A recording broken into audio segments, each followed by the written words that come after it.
Okay. Are we here? Have I got audio now? I should.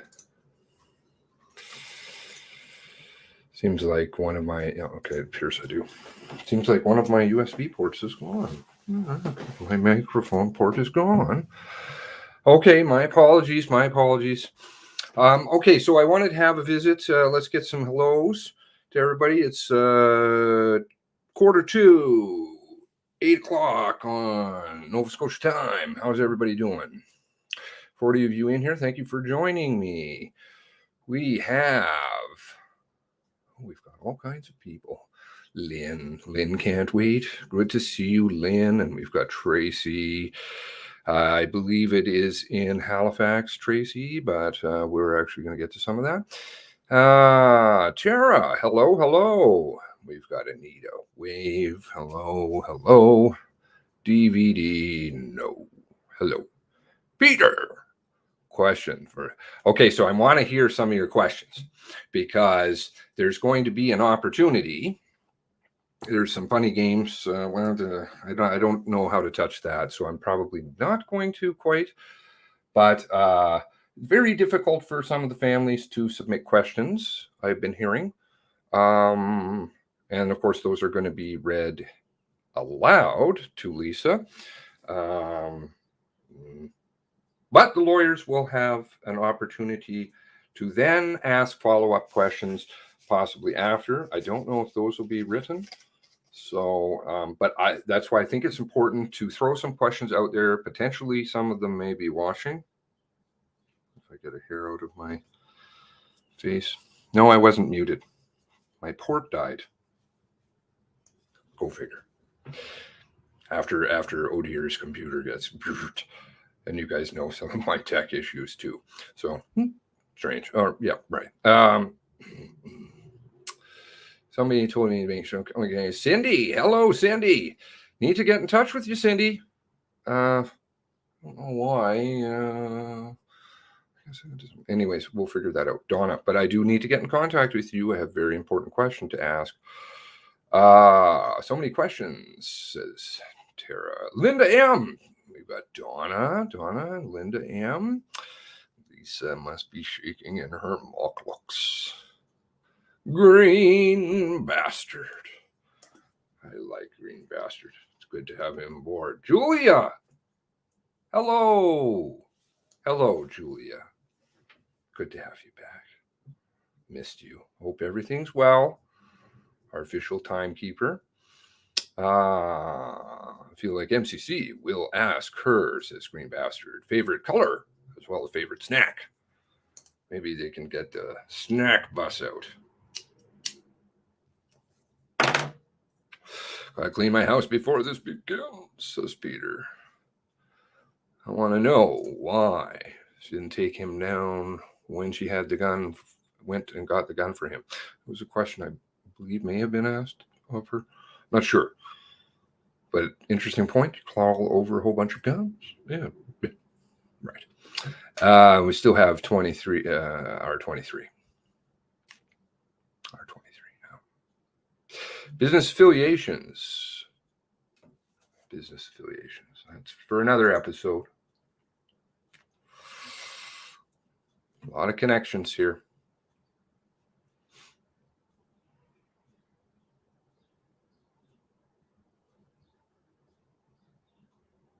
Jesus, oh yeah, Jesus in the power of Jesus. Found Jesus on Pinterest. Okay, well, Jesus can be found everywhere, all around us. Bush baby. Lynn M says she can't hear me. That's an old message. I hope you can now. JJ, Kelly, good day, good evening. Linda McDonald, telling me I'm muted. Oh, no. We've got NS44 in here. We got Nancy. Hello, Nancy. You've gone deef, have you? You've gone deef. They got you this time. Well, I'm shaking. Okay. Let's see where else we got. So I want you guys to start thinking, hello, Loretta, hello, of some questions. And I want to throw a couple of things out there. Just raise a few questions. That's all. Questions. That's all I'm about. It's not about about accusations or anything like that. I try to just stick with facts. Raise questions. Ken, hello, Ken. Have to try and catch up later. Youngest grandbaby's birthday party. Happy birthday. Call me. Okay, I will call you. Oh dear, hello. Never seen such a fried hard drive. Telling you, the tech stuff. Ugh.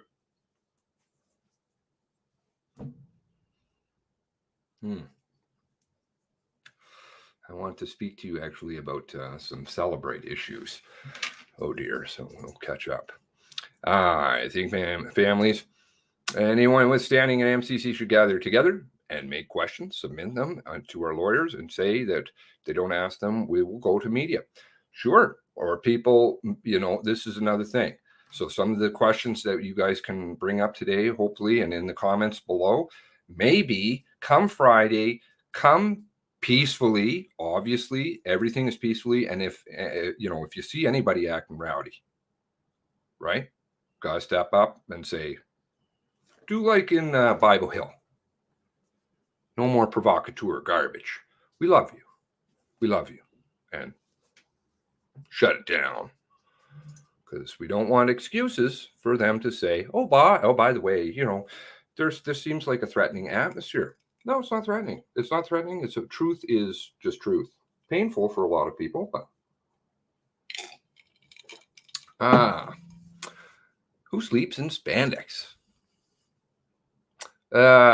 She was sleeping nude. Salacious. Oh, it's nude. I don't know why people get sparked by salaciousness, but Loretta, good to see you. If I watch on my TV, I can't type. Chat scrolls have issues with my device. Okay, let me see. I just want to make sure I try and get everybody. Like to say hello, Glanby. So good to have dear in here. Christiana, Illuminati.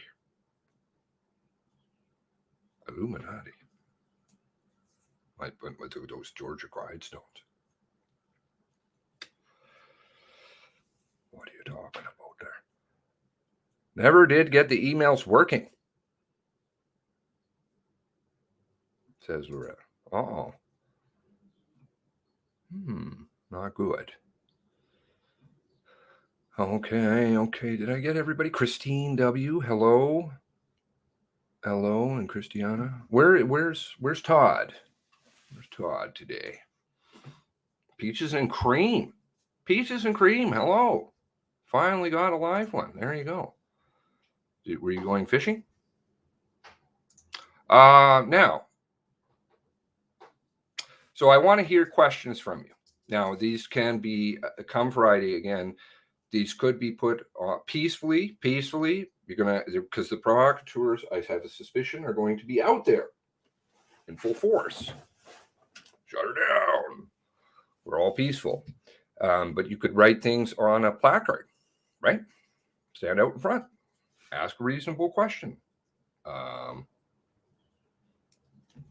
Why are you not considered a suspect if you're missing? How were you eliminated? How's that? That's a good. Where was the elimination? Todd is okay. Now,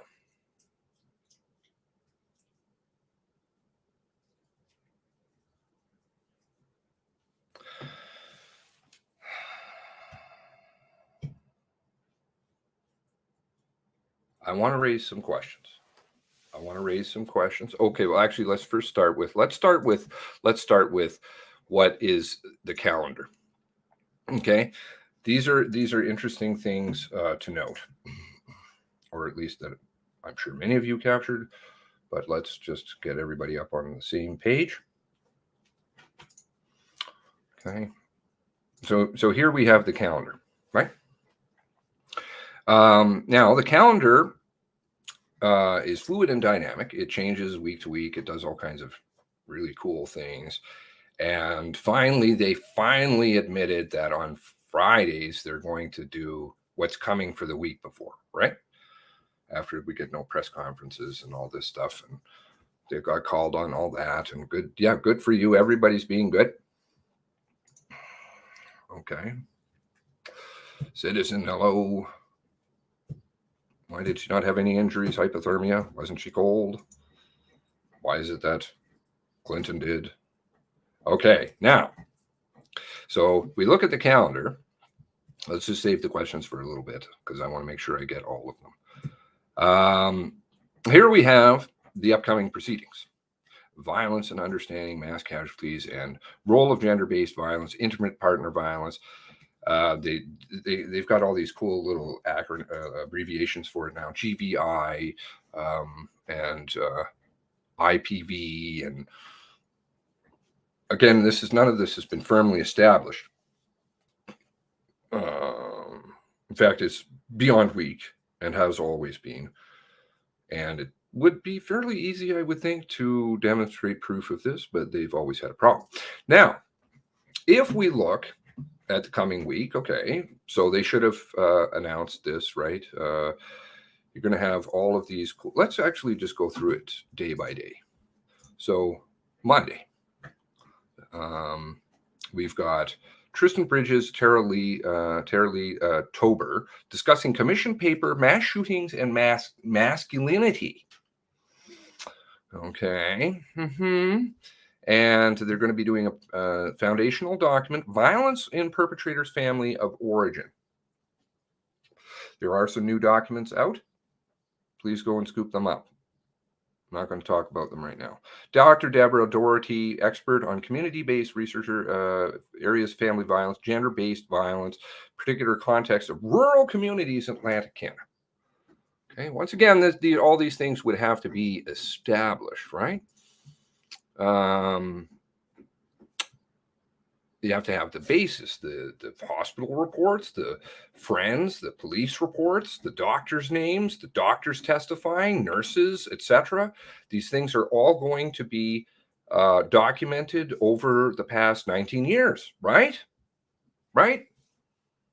And not necessarily coming from, say, family. We're going to have other people.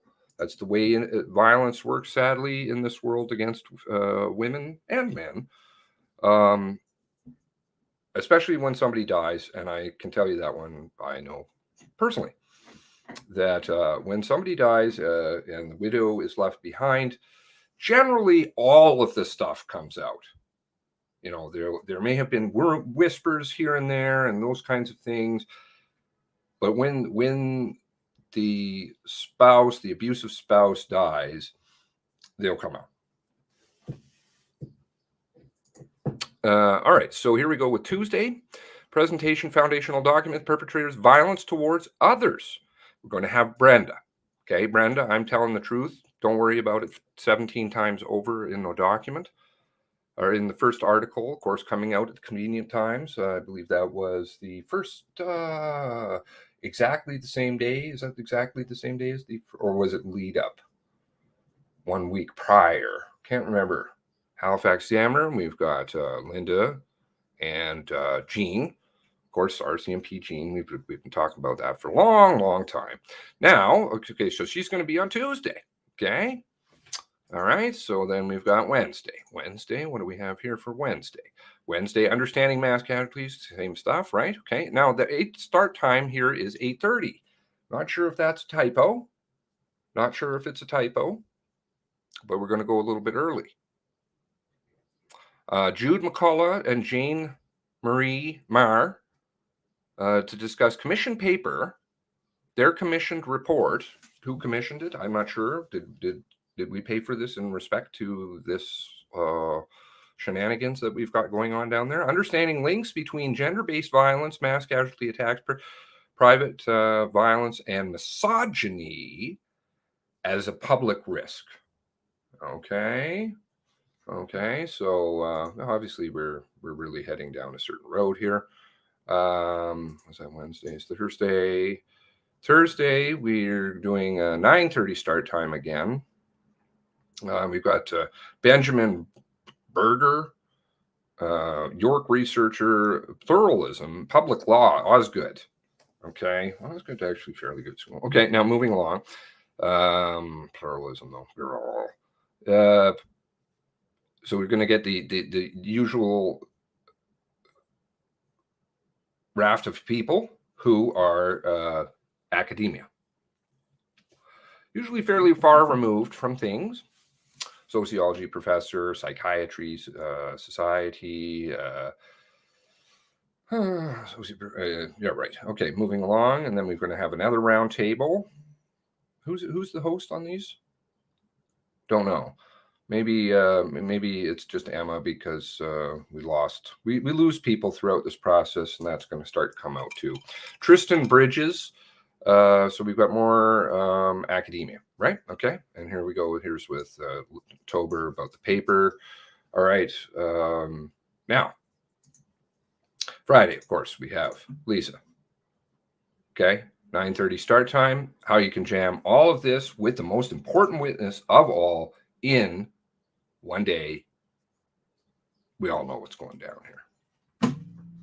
With 2 support people. Not that anybody else needs that. Some people need to be pre-recorded.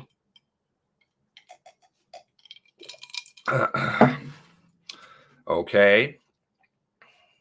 This event is scheduled for 6:30. Okay, that's my time. So, and then there's nothing other than just that she'll be there. And again, the questions will be asked by at least the initial round. I don't know about round 2, if the lawyers get to stand up then and actually ask any questions, but the timing on, because there's obviously been referred to in the media about some more documents about Lisa, which still haven't surfaced. Okay, whether families got those in time to submit their questions. Anyway, moving along. Okay, now, to support people, I suspect the 2 are going to be Janice and Maureen. Maureen definitely in reading seems to be the go-to person. There's a very interesting chain. I traced that the other day through Larkin. Okay, so Skippy wants to talk to Lisa. He's got to go through Maureen. It sounds like Mr. Larkin, who is the liaising with the Banfield family in general, who of course was then asking for supports. Everybody, basically, or well, lots of them, adult, children, multiple people, and other members, not just from Janice, not just from Maureen and their children, but also other people in the Banfield family were asking for supports on the 23rd. Interesting statements in there. April 23rd, 2020.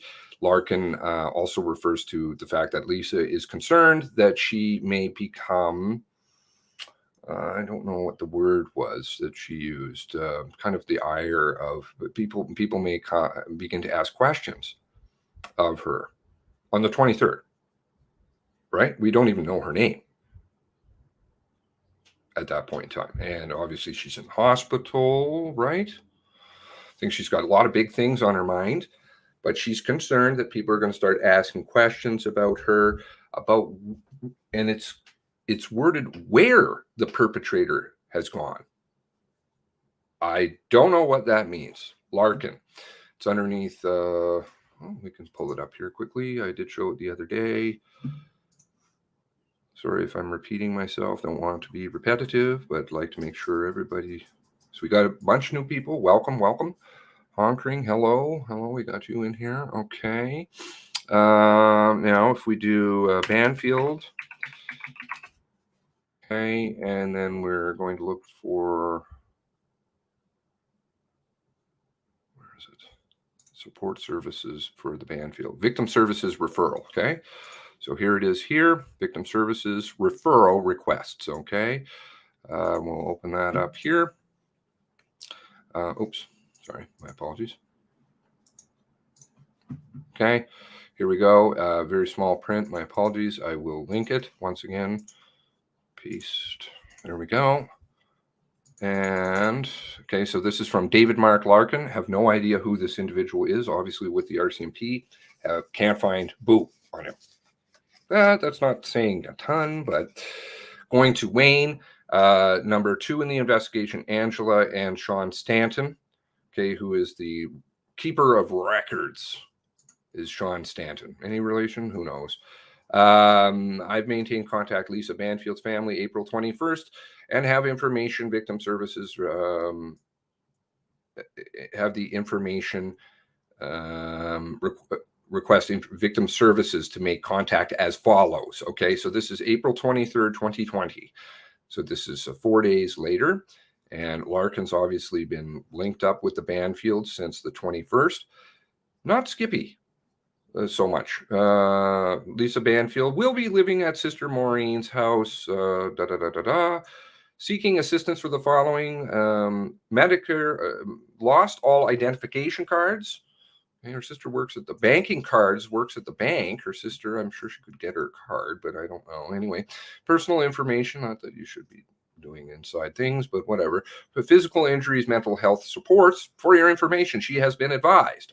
So somebody's telling her to how to proceed, probably lawyer and others, don't know, with getting repairs. I suspect that's RCMP to her home as a result of police making entry to execute search warrant. She has also been advised how to seek legal counsel with regard to her personal assets, civil circumstances as a result of suspect's death, in addition to counsel. So somebody's telling her, you better go and get lawyers. Don't know who's telling them. Is it RCMP? Don't know. Involvement with suspect. She has been shielded by family from social media. Okay, that's, I don't know why. Are people attacking her? She's a victim all over the news. Don't think so.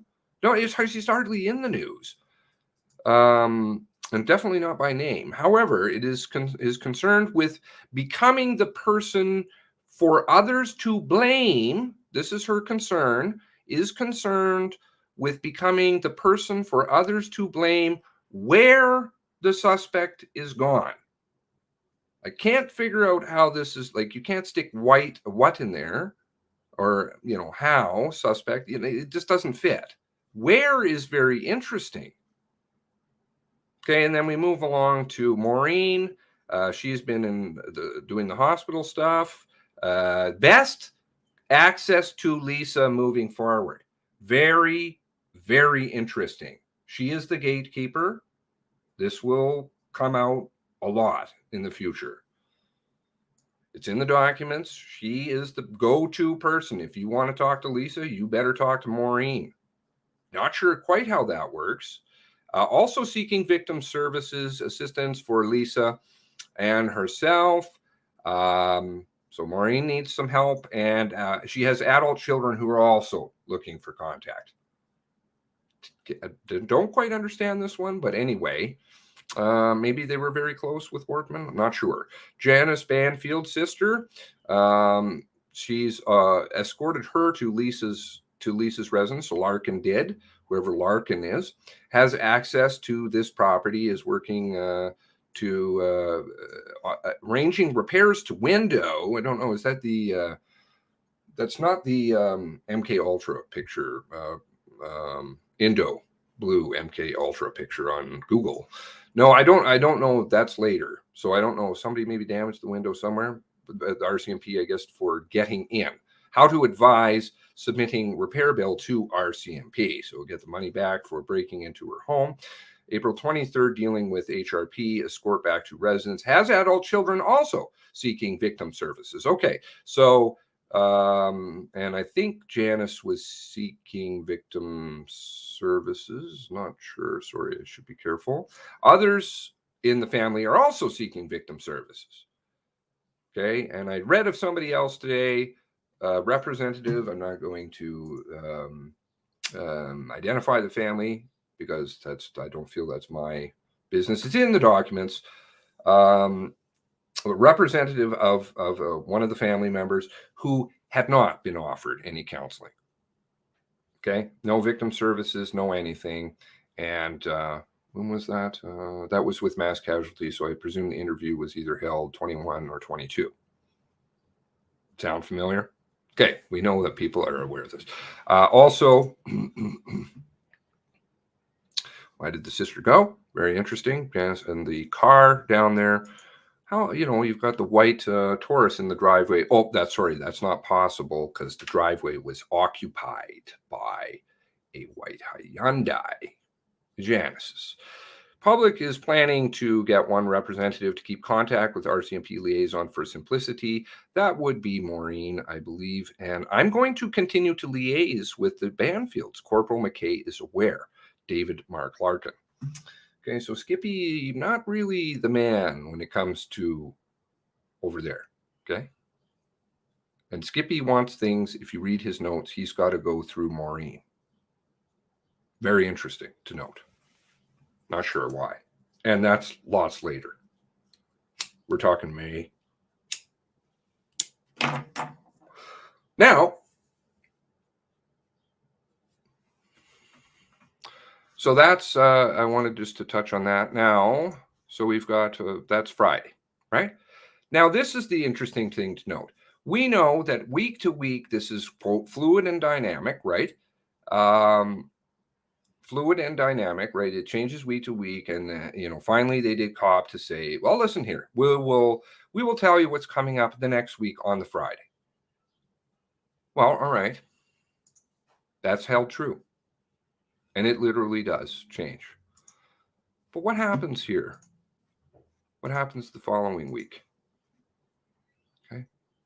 Victim understanding, webcast, roundtables. Oh, I see. Do you see what's going on here? They already had week 2 lined up. Interesting how you have it all planned. Very disturbing. You can't figure out anything else. Fluid and dynamic, but you certainly got this one plowed in, right? You have the next 3 weeks lined up. They had this one lined up since the start, would be my contention. Because if you go to Tuesday, same thing.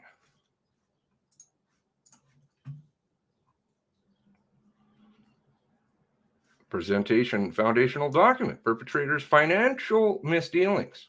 Okay, but it's underneath the heading of violence. Understanding. They have it lined up. And then, of course, if we go to week 3, we have the senior RCMP witnesses lined up here, right? I won't continue with the rest of the week, but we've got Darren on Monday.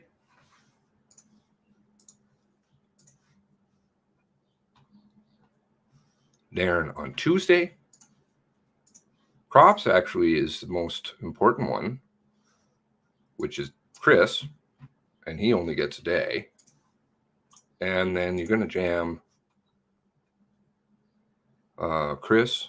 Oh, so where's Lee and Lucky? What's going on there? Excuse me? Where's Lee and Lucky? Oh, okay, here we go. So they got these lined up. Here we go, one day. I thought they were going to both be jammed in one day.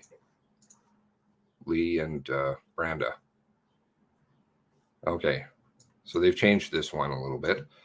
Now we've got 2 days of Lee and 1.5 days of Branda, Lucky.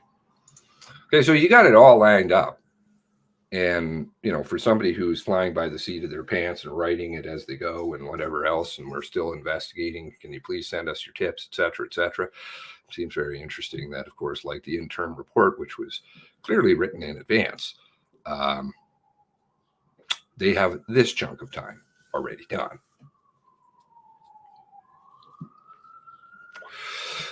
Okay, I don't want to miss the Lisa question, so please let's wait off on those ones. Now,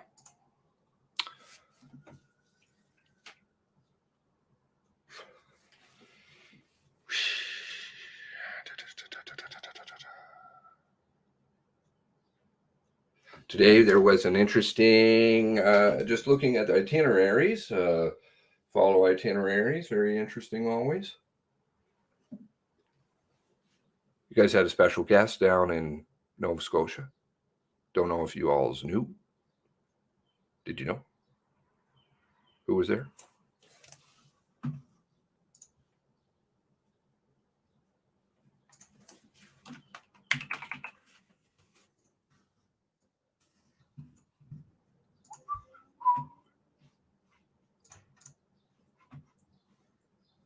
Yes, there you go. Good job. Excuse me. Oh, why is it giving you this garbagey gook? Itineraries. Itinerary for today. Sure. Interesting. Things are melting down. Justin's taking a trip to Truro. To talk about what? Descendants of number 2 Construction Battalion to make an apology. Yeah. Okay. Things are having problems, and Justin's down in Truro.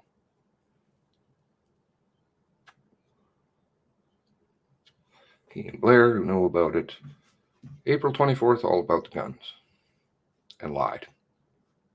And that one video clip that they have is abominable. Now, moving along.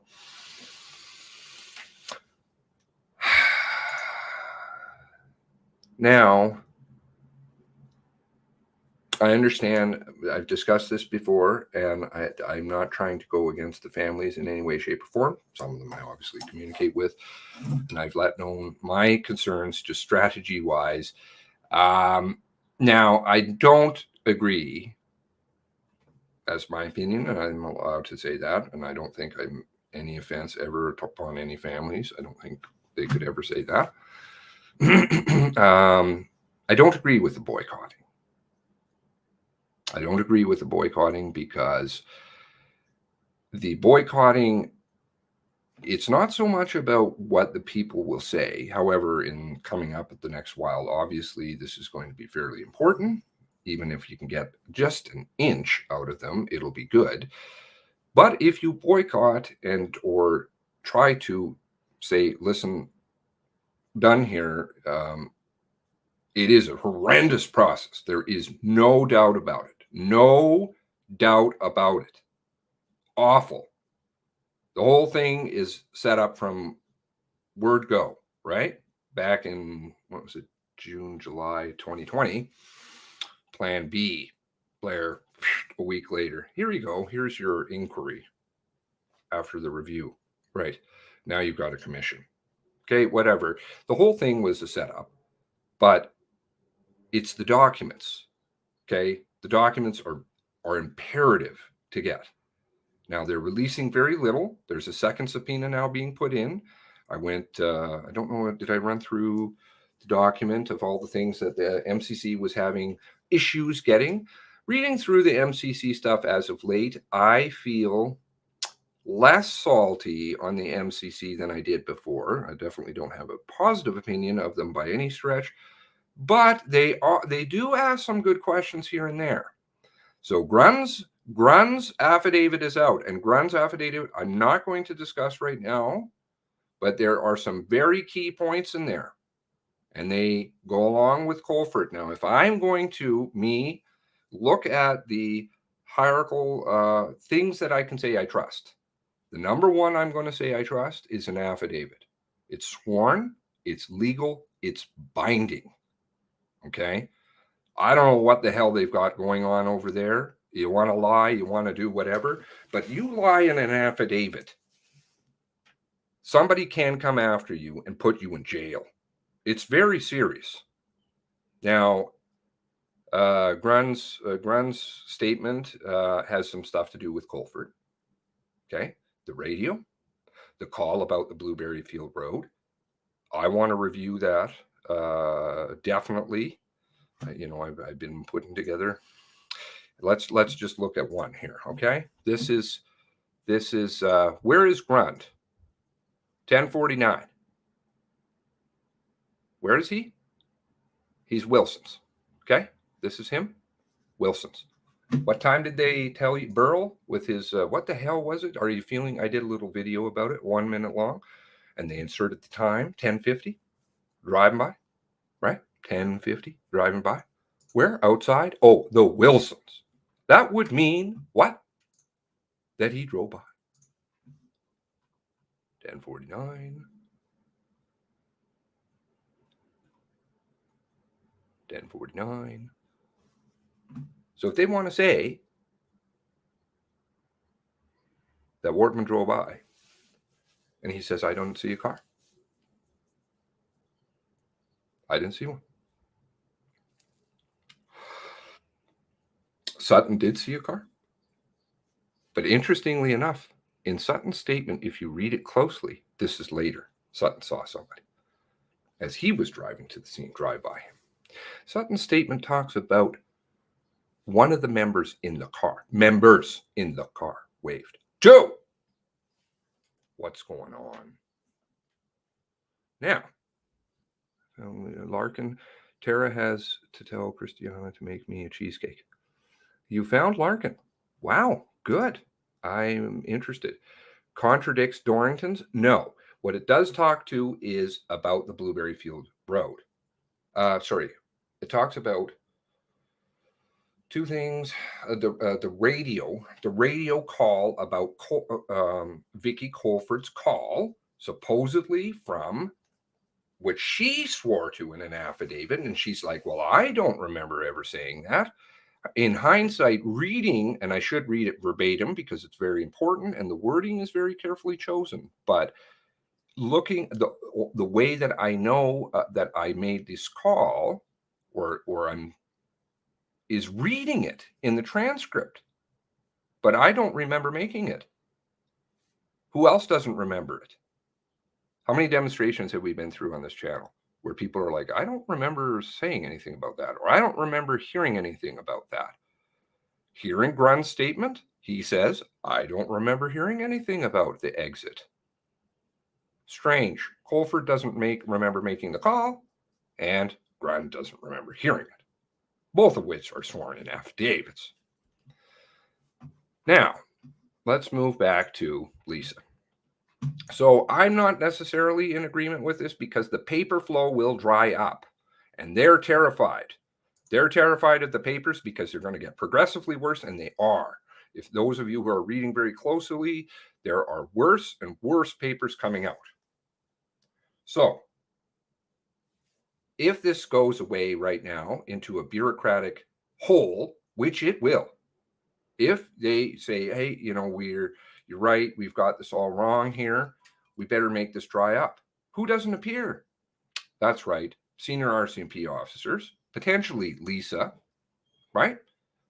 And it will go where again? Probably, as it always does, into Never Never Land.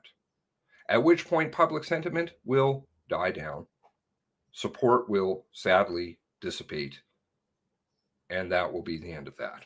And I don't know if you'll ever hear about it again. Maybe they'll submit a report somewhere. That's my concern. Whether that's true or not, don't know. But it goes to follow. So I'm concerned, and I've seen this one happen. I voiced that several times before in past ones, right? Because we had the, excuse me.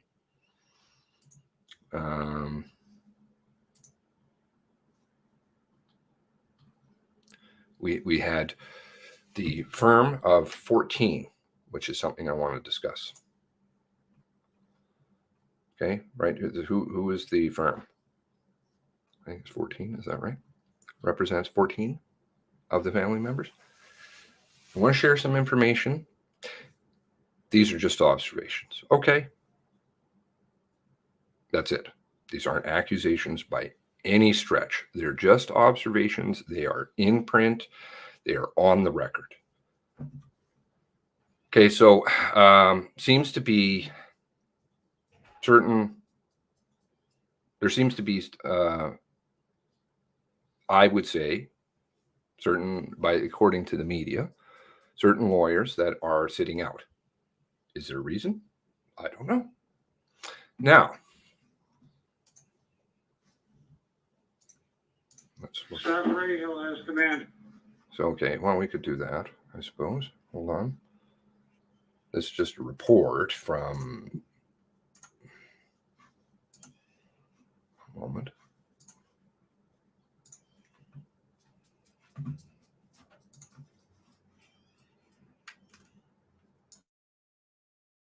Staff Radio has command. Staff Sergeant Brian Rahill made some of the first decisions the night the mass shootings began, directing officers and setting up containment to try to catch the gunman. Sergeant Andy O'Brien was also in a critical role. Hold off on the second team. I only want one team in there if we can avoid having anybody else in the crossfire. Now, the Mass Casualty Commission examining the shooting says neither will be required to provide live testimony before the public. Instead, their statements will be recorded on video and played back later. Okay, so this was the first time that, of course, families objected to the goo that's going down there, right? Terrible. I'm not disputing that in any way, shape, or form. It is absolute boondoggle of corruption. But And lawyers representing the families will not be allowed to cross-examine the officers. They're setting us in the corner, we're sitting on our hands, and we're on mute. We have no voice. The police union and Canada's Attorney General requested even further accommodation, that the officers provide their evidence in writing only. The commission sought a middle ground because part of its mandate is to use a trauma-informed approach. A trauma-informed approach does not excuse someone from testifying, but rather seeks to create conditions that will ensure the ability to provide the best evidence. This trauma-informed thing, I mean, the only people they seem to want to protect is what information goes to the public. Like, the families have already been traumatized as far as they're going to get. We want information.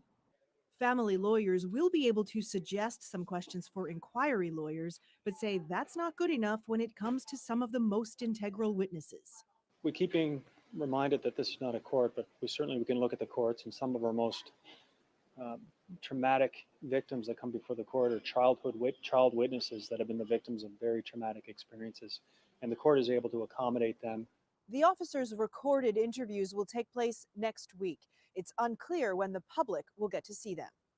Kayla Hounsell, CBC News, Halifax.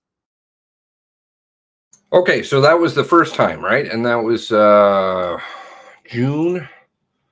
Am I right with the date here? May 25th. May 25th. Okay, and now it's come back again. The don't know, boycott, whatever, maybe bail on the whole process. I'm not sure, but that's a real concern. If the process stops, even as corrupt as it is, and Todd's right, sit in there, stare at them, bring it up on the record. It's one thing to say in the media or off in a little corner. One thing, say it in public on the record in the MCC. I have a problem with what's going on. And it's happened twice. 2 lawyers have brought it up. I believe Ms. Hoffman's brought it up, which is the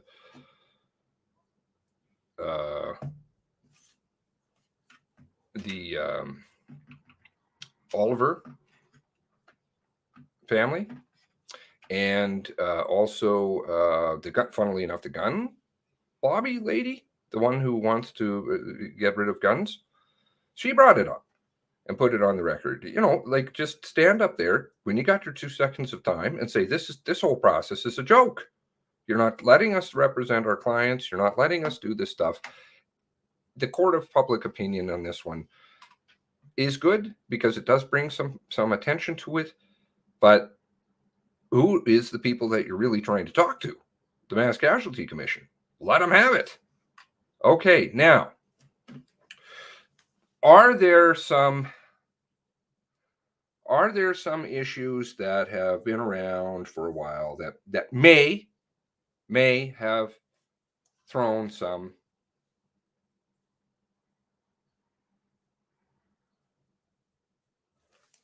may be a conflict? May be a conflict. Okay. Again, nothing I am saying, nothing I am going to say is an accusation. Everything is on the record. Okay. And I just want to make sure I have disclosed this to certain families over time, for quite a long time, and I'm just concerned. And that's all that I want to raise is, has it been disclosed? Has this been discussed, etc.? And I don't also want this to be used as another way to shut the whole thing down. Okay, what am I talking about? What am I talking about? Okay.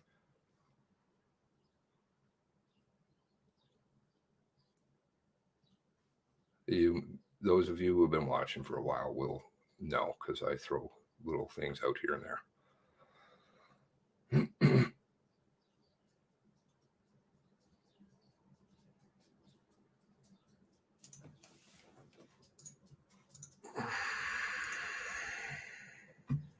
Toronto Star. Oh, what the hell is going on here?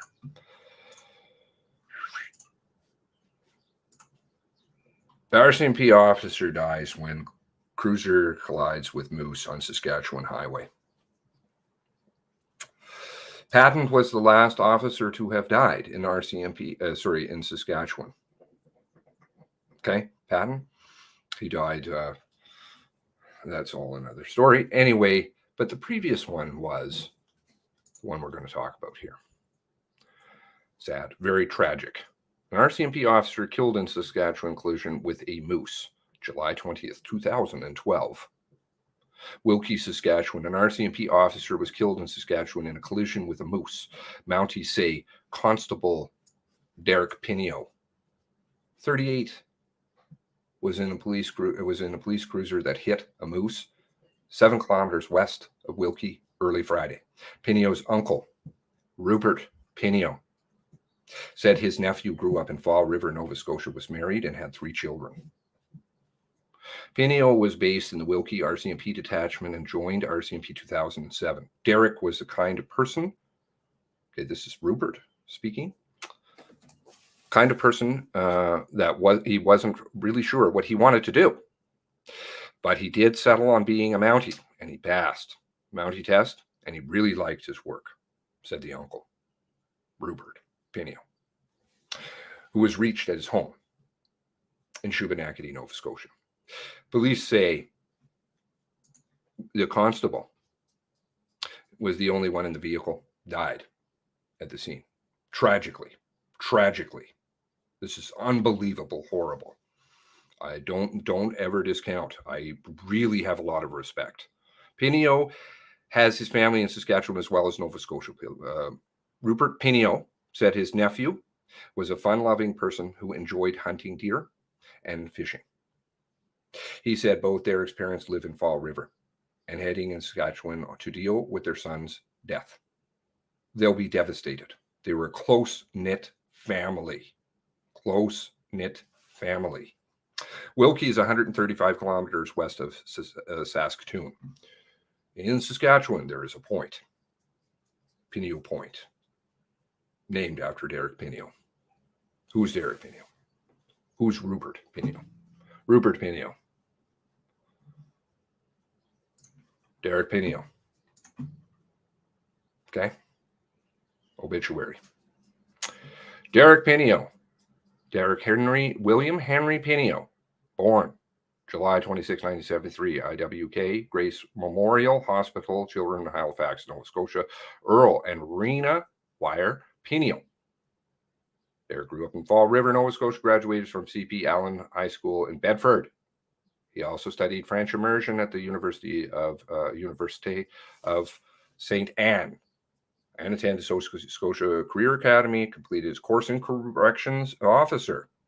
Derek married Natasha Tiffany Campbell Pinio on May 24, 2003.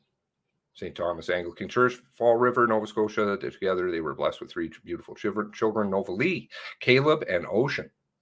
Bike across. Derek following his dream 5 years ago. August 2007, graduated from RCMP Academy Regina. Spent 5 years stationed in Nipawin Detachment, serving general duty constable. And on June 29th, 2012, transferred to Wilkie Detachment. Derek loved life. He was a people person, kind-hearted, loving, and giving man. He was a wonderful husband, loving father, brother, and son that anyone who would love to call their own. He loved NASCAR, racing, winemaking, movies, camping, fishing, hunting, spending time with his wife and children. Beautiful. By the way, very beautiful family. I know this story. So, and a lot of commitment. Wonderful. 38 years, dirt bike, ATV, snowmobile, generated such humor. Okay. A liaison, Central Academy party program, instrumental, forming Father's Day car show, and Shine in June. Predeceased by his grandparents, Muriel, Robert Wire, Henry, and Ann Pinio, aunts Marion Dillman, Barbara Malloy Pinio, my apologies. His uncle and godfather, George Pinio, all Shubenacadie. Natasha's grandmother, Melinda Campbell. Derek survived by his loving wife, Natasha, and children, Nova Lee, Caleb, and Ocean. His parents, Earl and Earl and Raina Pinio. Brother Greg Pinio. Their daughters, Adriana, Erica, Olivia, sister Cynthia, daughters Rose, Hope, Angelia, Kevin, Wilson, and their daughters, Elena. Nothing here I'm saying is to dox anybody by any way, shape, or form. Nothing, okay? Rupert Pinio, Greg Pinio, brother, okay?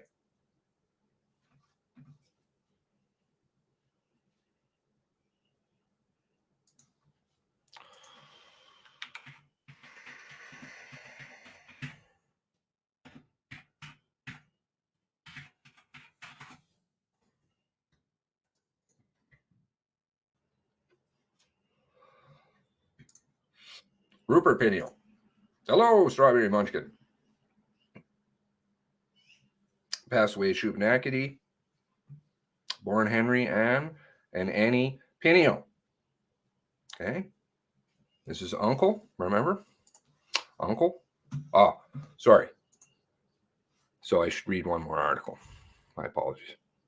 Because it does have a role here too. I'm going to get that a little bit bigger. Questions.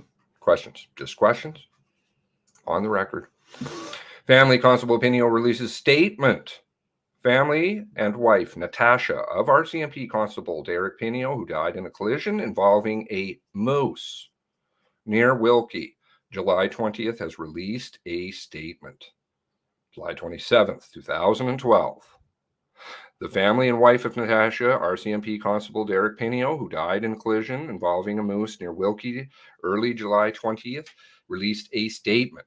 What Derek did personally could be viewed in his interaction with and his co-workers and the people he took an oath to serve.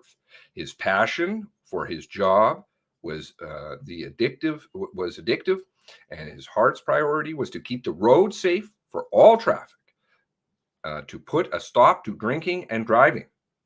Derek's heart was so against drunk driving that Natasha's wish is to have stronger laws and penalties imposed in honor of his memory, his work, and his passion. Hello, Janine.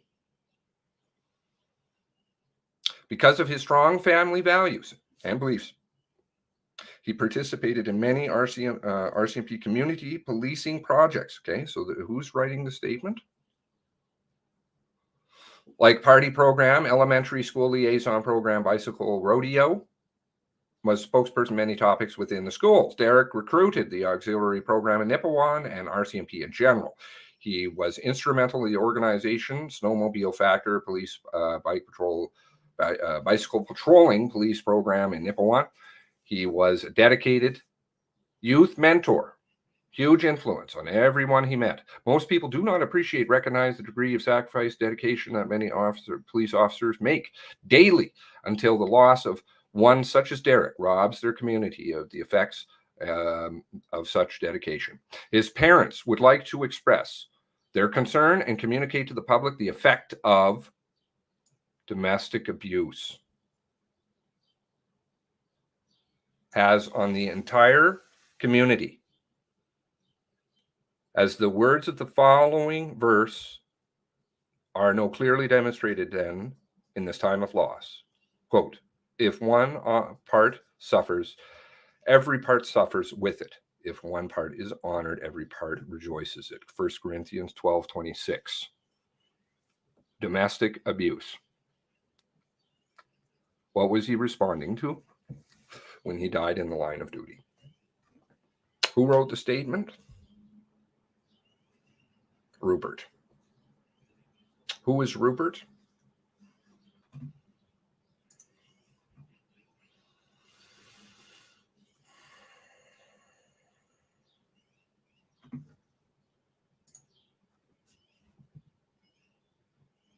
Where am I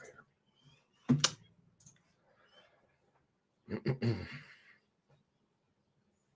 In his youth, he did all, Rupert Pinio, did all things regular child in rural Nova Scotia, played marbles, worked on the family farm, built snow forts, listened to stories of the old people. In his youth, Rupert worked with his father, various businesses, milking cows, milling lumber, and of course, cutting meat. He was a Pinio, after all. He also played hard, loving hockey, baseball, and Boy Scouts. His father died young. Rupert helped his mother raise 3 younger siblings.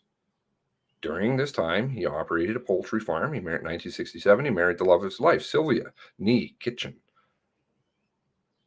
Began a love affair that lasted to his final breath.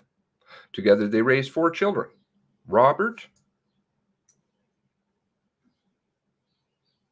Diane, David, and Mark.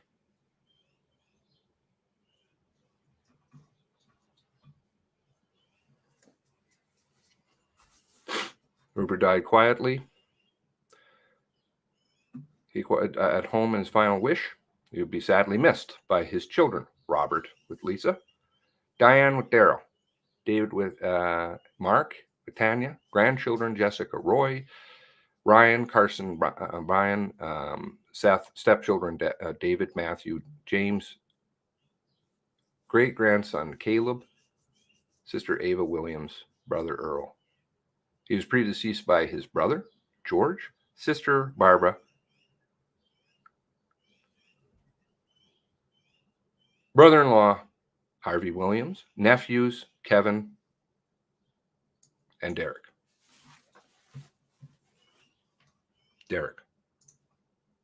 Okay?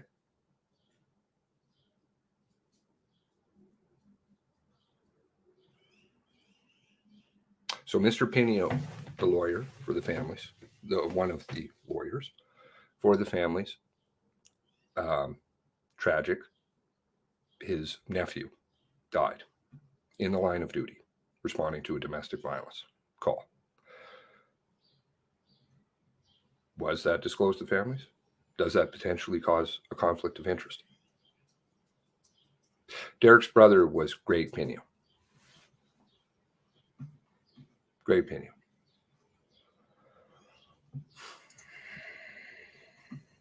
Interview.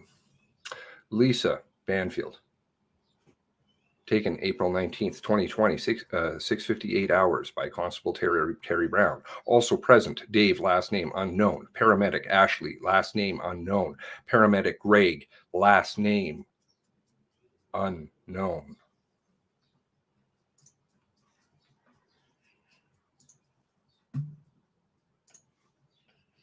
Scrolling through the list of the buses. M102 transported patient to Colchester East Hants Health Center. Ashley Ernst, Stavely Wood, Greg Pinio.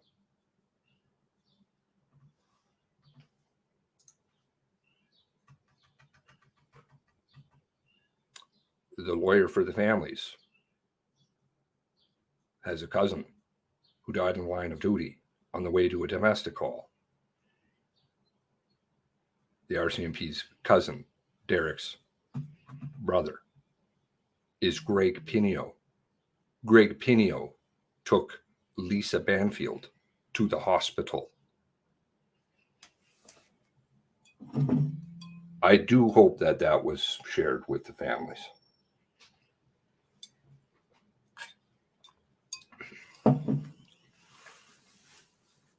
Just saying, on the record, I have the utmost respect for all the people involved. There are posts Derek, Robert has made, Mr. Pinio has made in respect to Derek on Derek's Facebook page. To what I know, obviously Rupert, his father, said that they were a very close family. I believe that that is very true. They are very close. Natasha is very strong. I have a lot of respect for her. And the bike ride all across Canada, or biking, this is some very serious stuff. Very serious. But again, the question is, does that present any kind of problem? I don't know. Just saying. Sandra McCullough, litigation lawyer, Patterson Law. The other, she is actually the lead on the lawsuit, not Mr. Pinio, against the RCMP, is Sandra. Sandra, Patterson Law. Passionate about helping real people through difficult times, including difficult estate disputes, personal injury insurance disputes. While building her practice, Patterson Law, been called to the bar 2011. Sandra successfully assisted many clients, legalities, personal challenges, whether settlement to litigating challenges, Nova Scotia levels of court. Okay. Community involvement. Member, BON, Colchester, June 15th to 2000 present. Lay member, committees, Nova Scotia Veterinary Veterinary Association. Again, this is just notes. That's all I'm saying. Chairperson, third place transition house, 2014 and 15. Vice chair, third place transition house, 2013-14. Member, board of directors, third place transition house, June 2012 to June 2015. Board member, Dalhousie Legal Aid Society, Legal Aid Service. Okay, I'm not going to go any there. Student volunteer, Family Law Information Center. Okay, third place transition house. Are you familiar with third place transition house?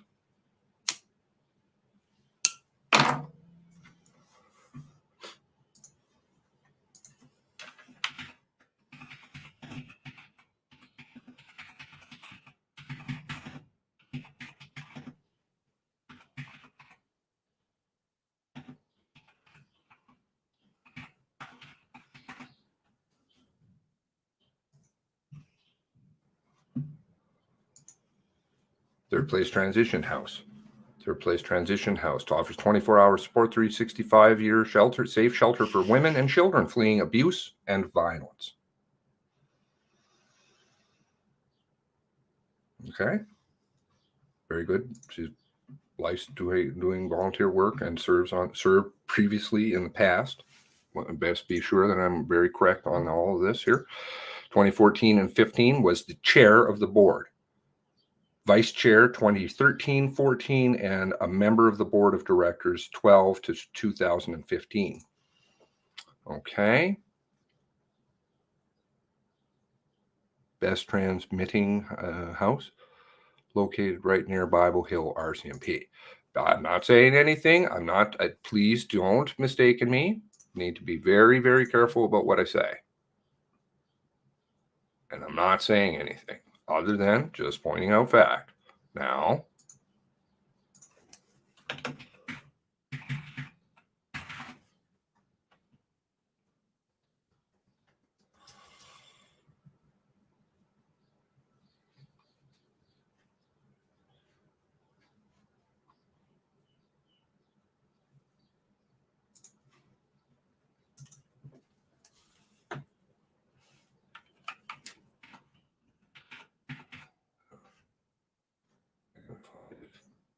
Probably not now. Won't.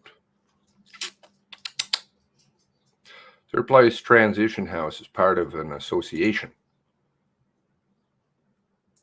Okay, here we go. Let's go back in time. July 27th, 2020. Protests in Nova Scotia locations over mass shooting. Review decision. Okay? Guys remember this? Protesters gathered at 2 Nova Scotia locations on Monday as their family members, shooting victims, vowed to maintain pressure in Ottawa province to hold a full public inquiry into the rampage. About 100 people gathered in Bridgewater, Nova Scotia. March to the office of the province's Justice Minister. Furry. While a similar number gathered at a rally organized by women's centers and feminist groups in Halifax Park. Families going one place, feminists going another. Same time. Okay. How do you go to both? One's in Bridgewater and one's in Halifax. One's a bit bigger. Protests follow last week's announcement of the federal government of an independent review criticized by the relatives of the 23 victims as lacking in transparency and legal heft. Emily Stewart, Executive Director of Third Place Transition House, a women's shelter that serves several counties where the killings occurred April 18th to 19th, told the Halifax gathering that public inquiry could reveal the role that domestic violence played in the mass shooting.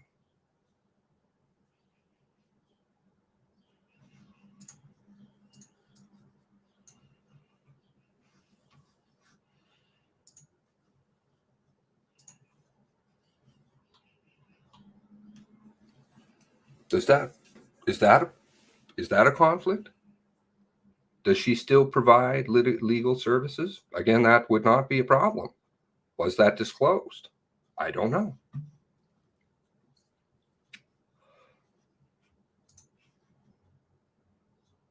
There's a lot more questions I have, but I just thought I'd throw a few on the table right now. And those who have been watching for a while can maybe see where I kind of was throwing out a few things. It's too bad I don't have one video lined up because that might show something else. I find it interesting that Mr. Pinio, Greg Pinio, Mr. Pinio, Robert Pinio's cousin, was the one that took Lisa to the hospital. Is that a problem?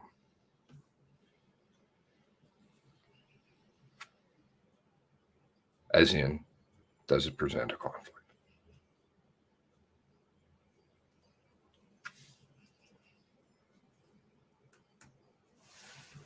I noticed that, again, it's not me. I'll just repeat that some of people in here have said before, some questions seem rather soft.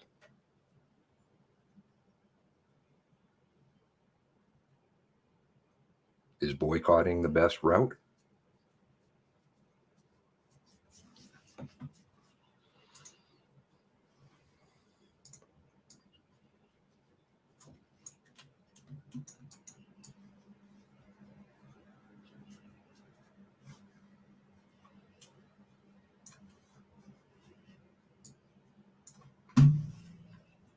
Is that the best route?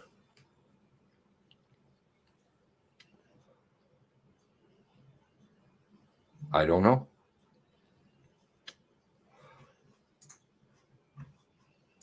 Nope, there is not.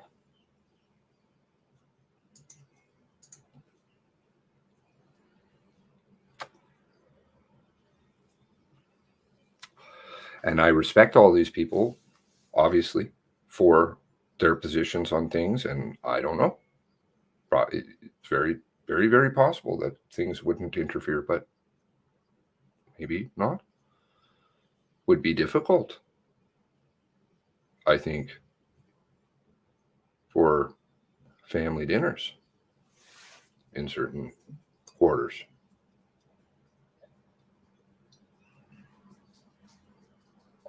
And again, we saw something the other day, not to, there are a lot of people who have relatives with the RCMP. Just saying.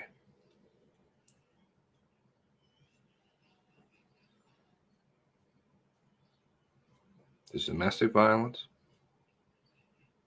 death of RCMP, would that influence a lawyer's position on things? Could it? Could it be viewed that way? Just saying. But I'm sure that's all been publicly disclosed to their clients in conflicts. I'm sure. Domestic abuse doesn't explain people knowing how he had a hit list. Did he have a hit list? The hit list that didn't exist, list that does exist, list that didn't exist, now does exist again list. I don't know. Okay, now let's get to some of your questions, because then we can help all these lawyers out, right? Because they want to ask a lot of important questions, put a lot of pressure onto the government. All of the lawyers, I'm not singling anybody out. All of the lawyers, of course, want the best for their clients, right? All of them, and getting the truth, because that's what this is all about, right? Let's hear some of your questions. Does Lisa have a pal?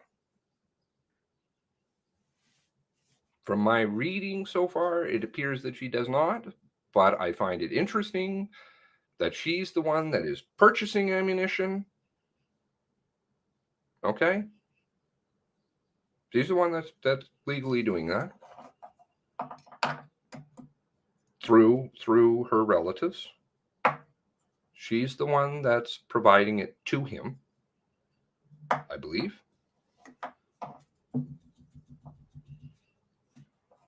Does that warrant any more charges?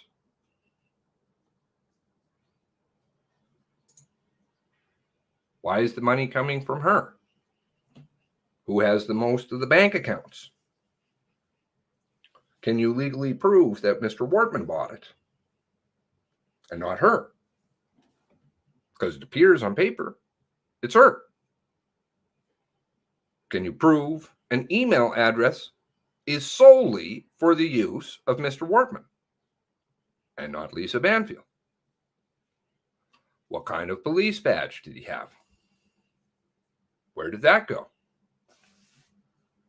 Wasn't in the wallet, even though apparently it was always in the wallet. The mention of the police badge, not EMT badge, police badge. Even down in the States, they seem to know, I don't know, they seem to know about what an RCMP badge looks like. That's pretty good. Where did that go? Why go to Leon's house? Did she know Leon? She said she didn't. So why go to that house? People like Attorney Kevin stockpiling ammo. People like Attorney Kevin knew he was stockpiling ammo and saw nothing wrong with that. Knowledge of having possession of a police car. Is that a problem? Not disclosing that. Taking pictures of it. Not reporting it. Were there reports for things? Why did Lisa not follow him? Or why did Lisa follow him from Brinks in order to call the cops if anything went wrong? If the money is illegitimate, by ill-gotten gain. Why did Maureen follow? Also. Why was he driving Lisa's car to the Brinks facility? Who gave money for the ammo? Was it Lisa or Gabe?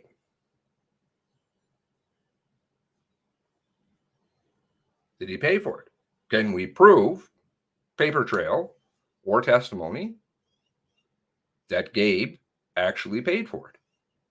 Who paid for it?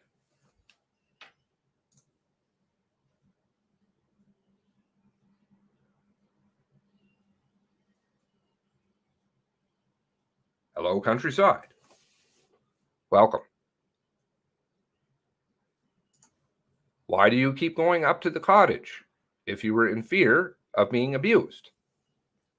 Have you all reviewed or had an opportunity to review the emails, the ones that they have disclosed? Because there's hundreds of pages, of course, of emails between Lisa and Mr. Wortman. Have you had an opportunity to review them? They're quite an interesting read. She'd have to be pretty damn controlled.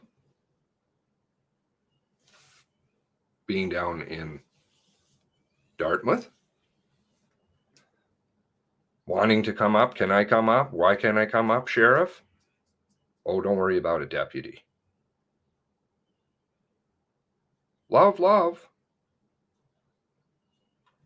Lisa, why do you not talk to the families? Lisa, why do you sue the families?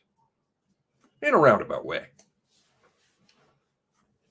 Oh, I'm not going to make any claim on the estate. I'm going to remove myself from the state, but then I'm going to turn around and sue it. But who's suing the state? The families. So who are you really suing? The families.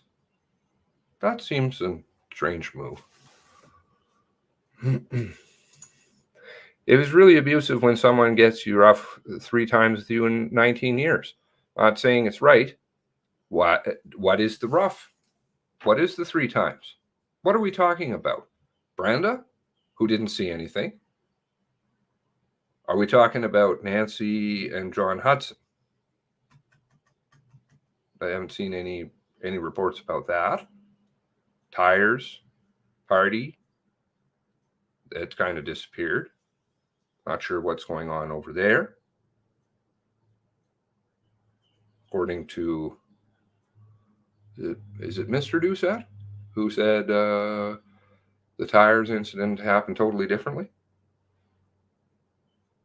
Or was he just removing tires and sometimes throwing them into the water and sometimes throwing them into a ditch?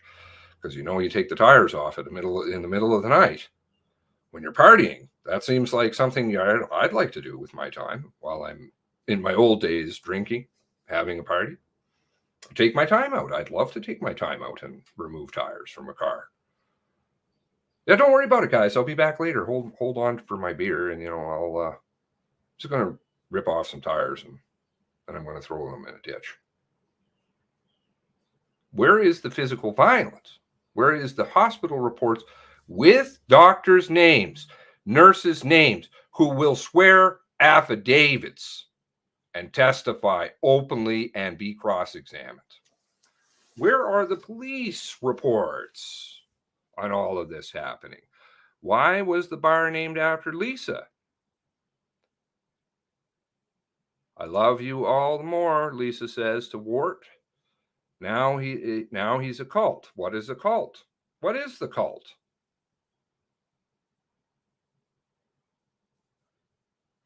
Why does the stick lady at the end of the road need a lawyer?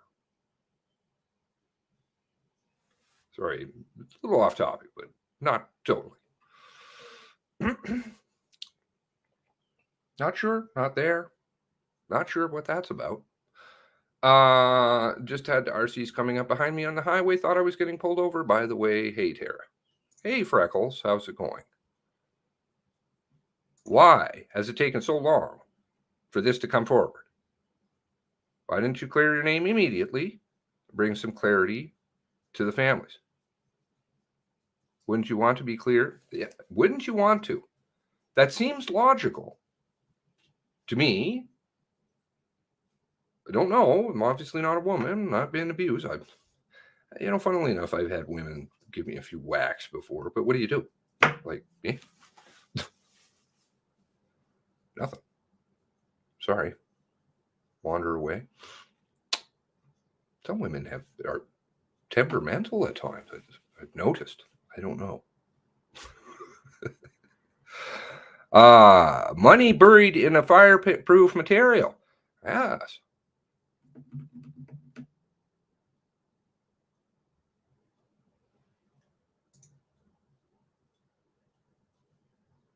How did she stay warm? Wasn't she cut or bruised? Why wasn't she cut or bruised?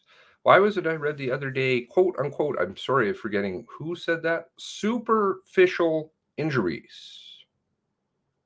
We had blacked out, what was it that they said? Significant assault, Darren said. Significant assault, remember?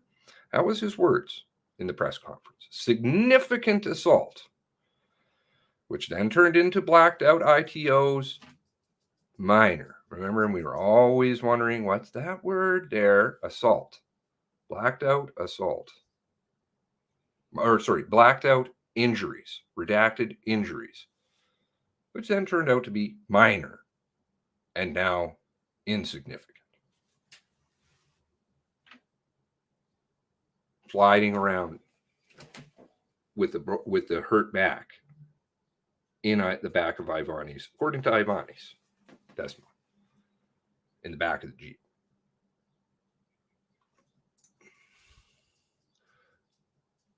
Why isn't a lawyer, Von Bargen, up on charges or being disbarred?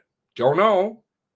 Not sure. I don't want to be making accusations. Is he being investigated by the Bar Association? Would that constitute knowledge of, say, police cars and things like that in the possession of a civilian? And I don't know about ammunition, though you guys can correct me. Would that be grounds for disbarment?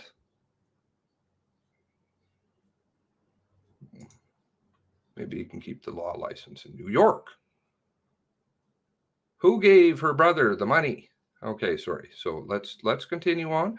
Please, those of you who aren't watching live, I would love to hear your comments on all of this, what I've presented here in respect to certain possible, it's just possible conflicts and questions for Lisa for them to ask.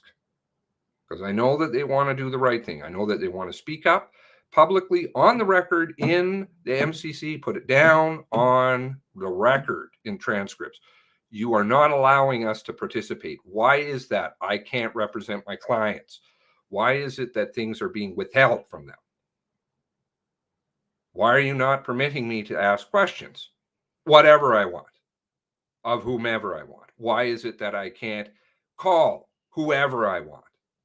And we can all sit there without a time constraint. Why does Lisa have not all, but the majority of the bank accounts? Why is she co-listed on properties? Co-listed in businesses? According to her, she's like, well, I just have no idea. I didn't really deal with any of that. So obviously she has involvement, not involvement, but is part owner in these businesses, part owner in the properties. Why is it that she has most of the bank accounts? Were the credit cards used in Wortman's name solo, or was she a signator also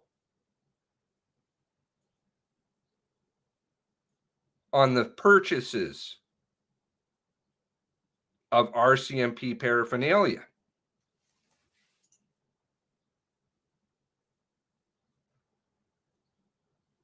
All right, sorry.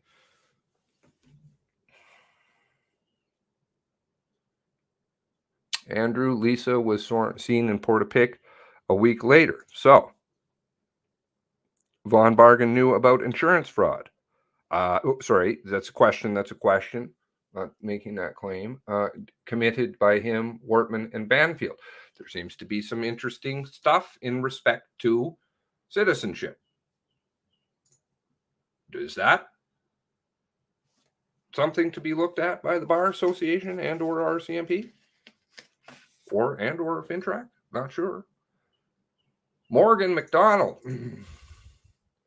Missing child, the dog attack, owner found in the ditch. All seems too convenient timing as distraction. There are a lot of distraction stories. You guys are getting real good at seeing them. So, it's coincidences. Or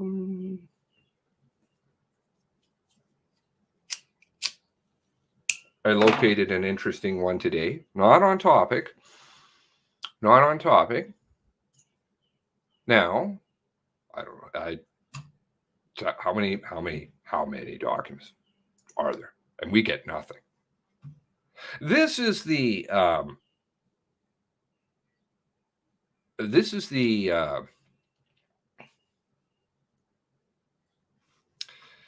what did they call it? Let me make sure I've got this right. I don't want to call it the wrong name. I'll give you the report also. COM number. Lots of disputes about Emily's cell phone. I personally have some knowledge of Emily's cell phone. Now, oh, where did that go? There we go. Copy. Paste. Not to change the topic. Lots of important things going on here. This is the supplementary report, Emily Tuck's cell phone extraction report. Okay. Phone calls, texts. Remember, possibly being able to determine time of death. Maybe was there other things on there? The phone was locked, right? Seems to be some other issues over with the other phone. Anyway, now, how long is this report? Extraction report. 403 pages. It is emails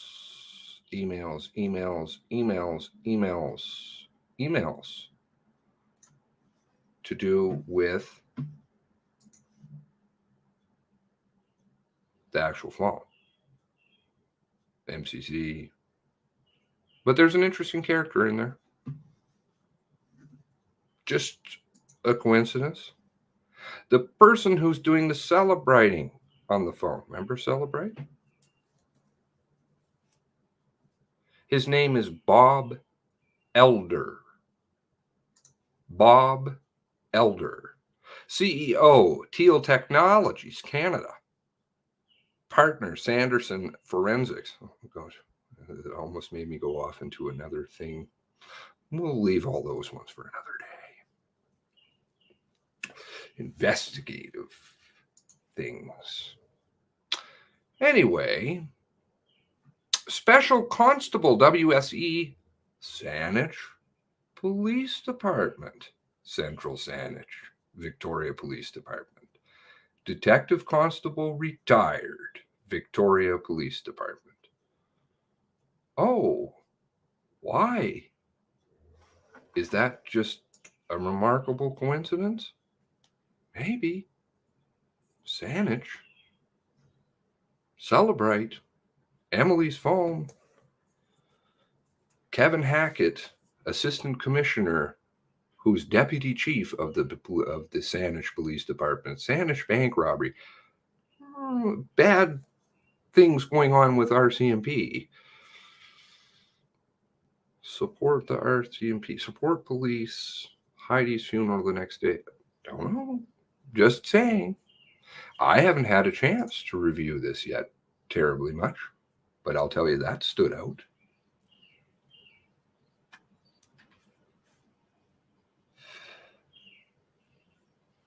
There were some other things here, desired outcomes and things like that mentioned.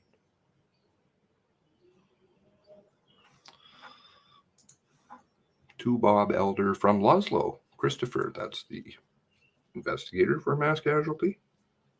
Good morning, Bob. As discussed, costing is fine, just needs to get done. So whatever process works best, no need to try one then the other. If you feel the final process is the most likely to yield the desired outcome. Not sure. celebrate. I didn't understand it to be that difficult. It certainly doesn't seem to be over in BC for friends. What are the records again for the Emily's phone?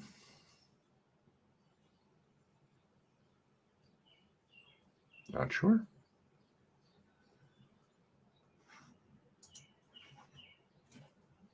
Sorry. Moving back to questions. Want to keep it on topic, and your questions are the ones that are the most important. Sharpie. Yep, Sharpie on the injuries. Significant assault, black injuries, injuries. Where's my Sharpie? I'm going to put a legal bookcase in the background here. I've got a few of them sitting around from my great granddad, I think. Put some props on it.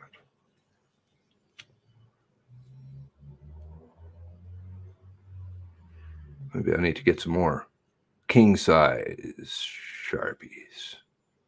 Still going on. Second subpoena into round 2. Because RCMP still aren't disclosing. Right. And the reasoning behind it. Oh, we'll do those another day. They're good. And what they're holding back. I myself have found this hard for people to get to see what's going on. Abusive people are very smart and good at convincing others that I'm a nut. You have abusive people? I've had to get smart and on the record, verbal abuse and threats. The verbal... Yes. There's usually some kind of a trail, and it's usually fairly significant. Somewheres. Strange that they have such a difficulty time and then kind of keep downplaying. Families want rally for a real inquiry, not a phony one that you just pull out from the war room a week later. They do a march in Bridgewater, but the feminists, third house,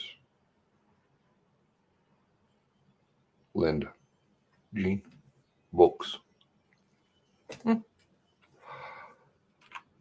When the wife is arm candy, you damage the goods. You beat girlfriends have many. I would like to see any other woman speak out if the abuse. I've read some very interesting things from people I wouldn't have considered talking positively.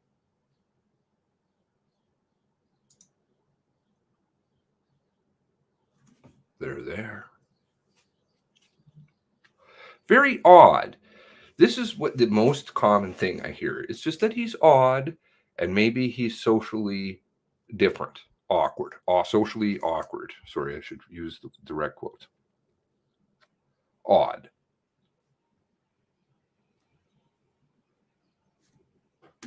Just saying. How many other women did Lisa Banfield know about? Good question.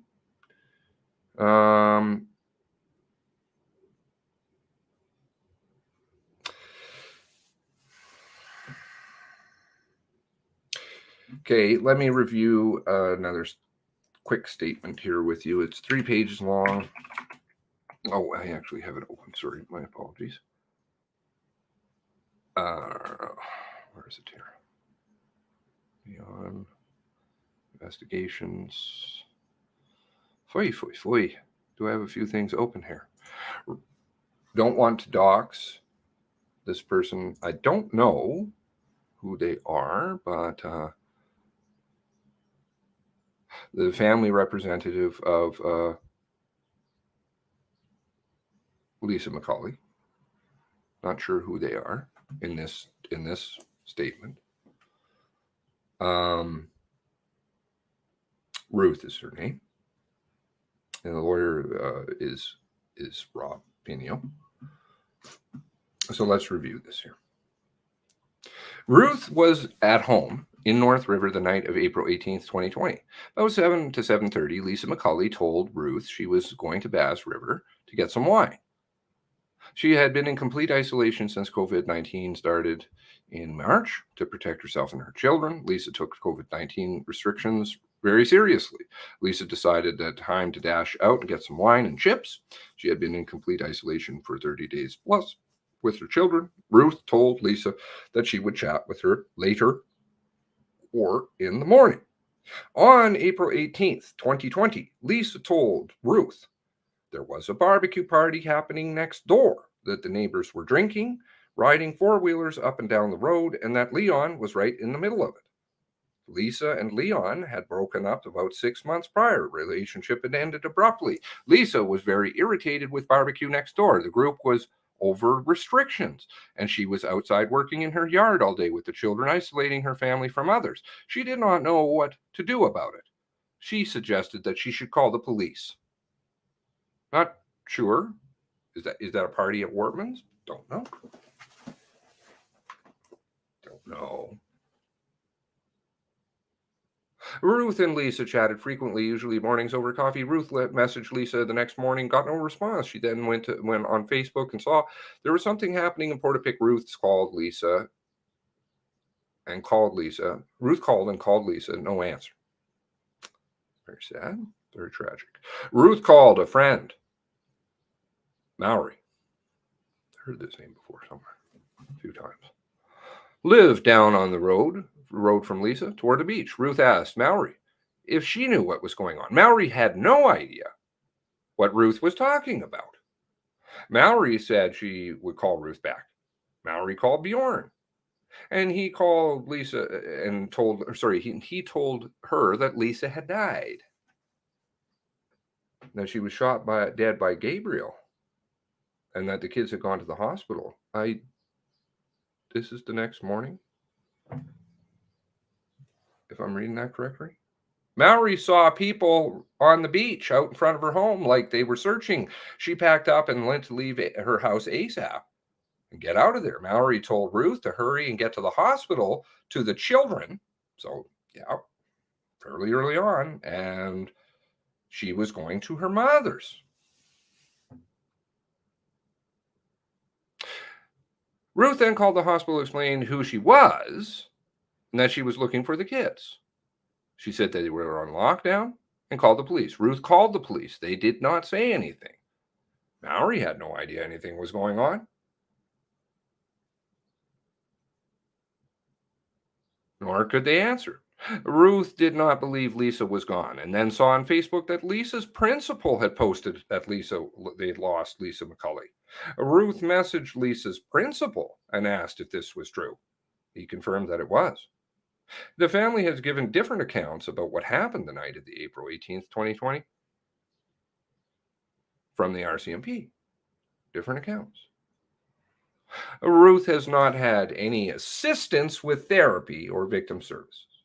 Ruth is paying for her own counseling. She is not sure what services victim services has provided or can provide to them. What date is this? Sorry, I don't want to dox you guys can go and find it. August 20, 2021. That's kind of sad. Somebody else in here has had problems getting counseling. Don't think that these are the only people, by the way. Ruth knew that she lived across the street from the perpetrator's garage, that a bunch of neighbors would go over for drinks, and when the perpetrator opened it up to get together. Ruth said that it was the perpetrator was extremely odd. He would appear out of nowhere every single time she came to Lisa's property. It was like he was checking in to see who was near his property and watching from somewhere. He acted odd, socially awkward. Okay, the same thing I've seen elsewhere. It seemed to Ruth he was keeping an eye on Lisa. Ruth never saw a police car, nor did it come in conversation with Lisa. Lisa was kind and forgiving and told Ruth that she knew the perpetrator was troubled. What does that mean? I don't know. Lisa was kind to everyone. That is who she was. She was kind to him, and he was kind back to her. He was there when she needed him. Lisa said they had a fling that she would rather forget and regretted it terribly. Again, I'm not trying to air dirty laundry. This is not what it's about. I'm just trying to find the truth. The other stuff is relevant. Lisa had he had hit on Lisa for years. Lisa told the Ruth the perpetrator had women go to his place all the time and that he had previously been married with a lot of issues. And he had an on again, off again girlfriend.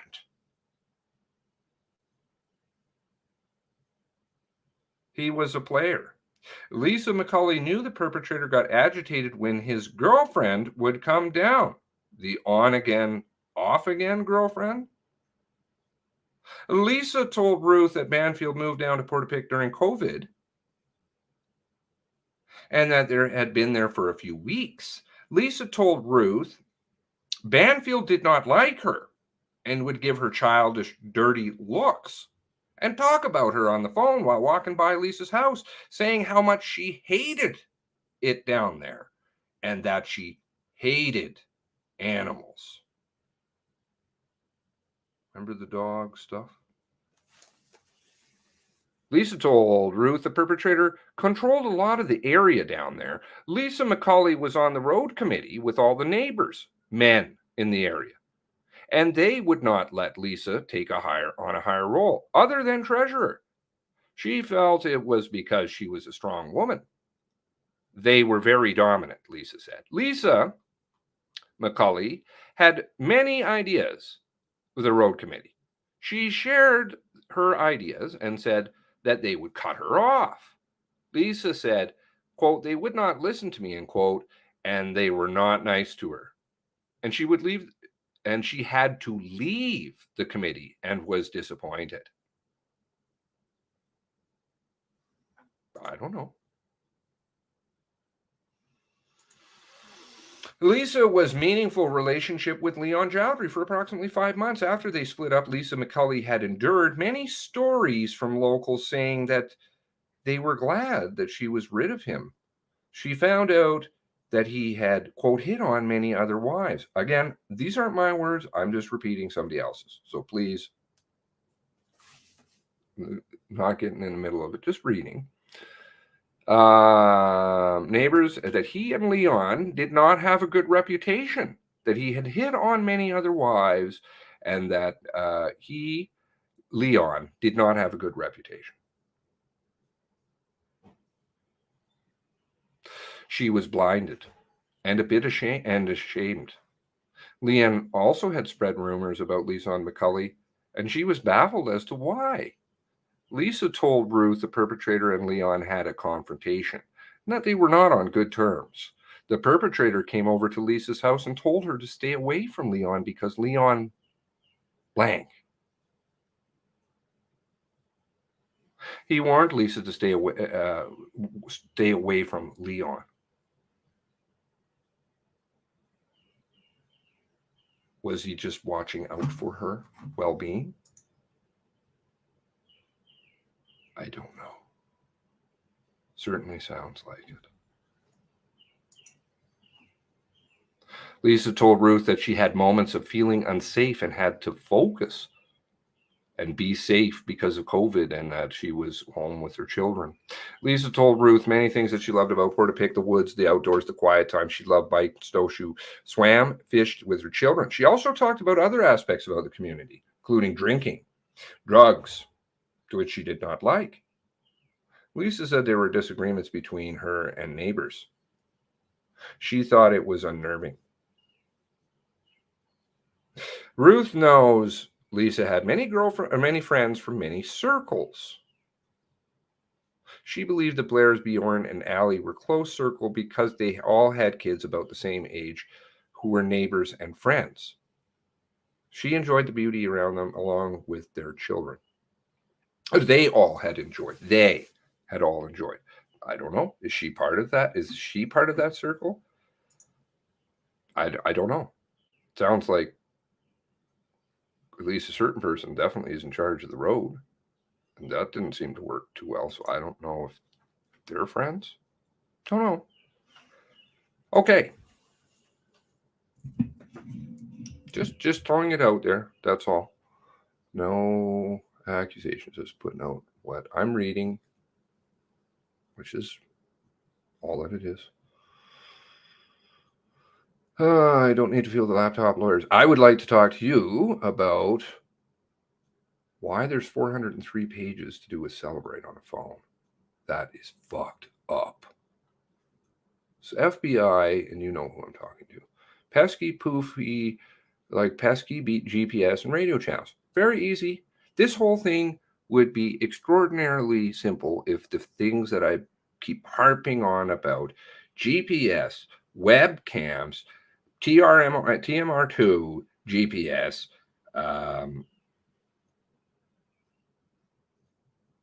audio, video of all interviews, audio, video of every single dash cam, audio, video of like the call center, right?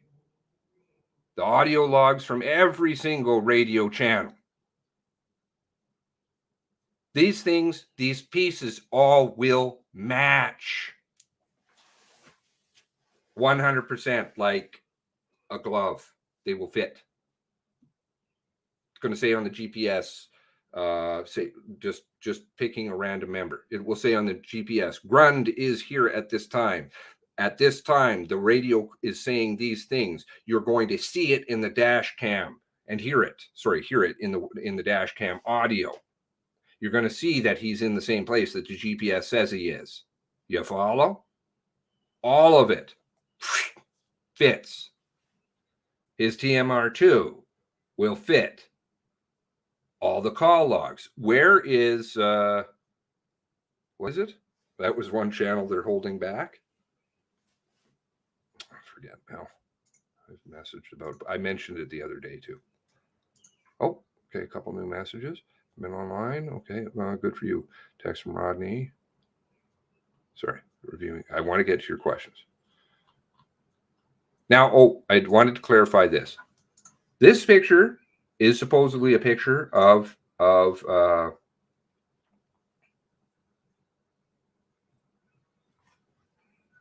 family, right? So the Saanich stuff, right? Rear Admiral, CJOC, last name same as the twins. That supposedly is his family. So this would be his one boy, and this would be his second boy. Just saying, I don't know. Start talking spook stuff. You're talking real fucked up shit, man. WhatsApp chat logs. Where's that? No, it's not that. It is the Ops TAC 1 channel. Ops TAC 1 channel is one of the channels that they're not turning over. Where is that? Where is that? Why do you have a problem turning that over?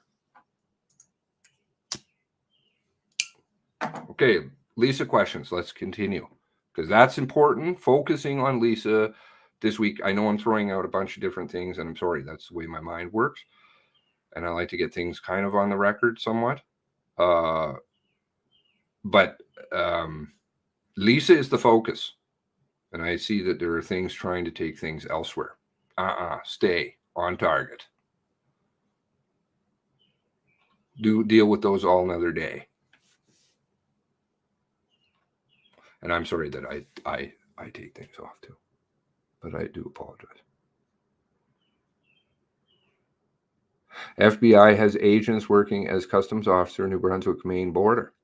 There's a book written on by one of them. Very interesting. I'm not familiar with that book. Wouldn't doubt it. When we're talking about intelligence and stuff like that, that you're talking a whole other world. Hi, all, just getting home. Hello, Blue Nose. How are you doing? Dorrington's kid killed a few days before Evans, the lawyer. Don't know anything about that. I don't. Well, I do. No, I don't believe he was killed. He tragically committed suicide. I I believe. I'm not sure. Actually, I should be careful. I think that one may just be timing. That's happenstance, but transfer of Dorrington, very interesting. Lisa, let's get more. Cold, okay. Access to everything. Certainly doesn't seem like an abuse thing. Was she tested for DSR? Where are her clothes?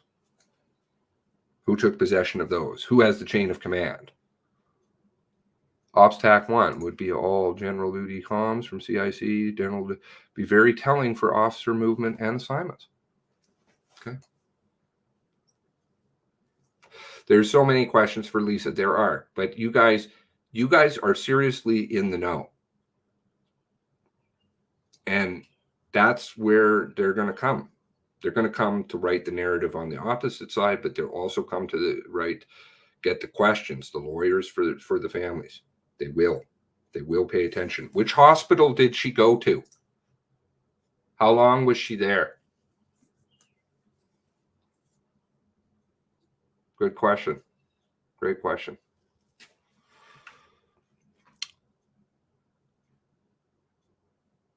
I'm going to wrap it up.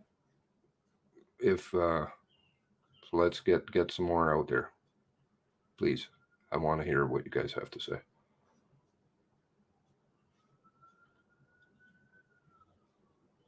Bjorn, what the fuck is up here? Oh. Where is Mr. Bjorn? Where is Mr. Leon?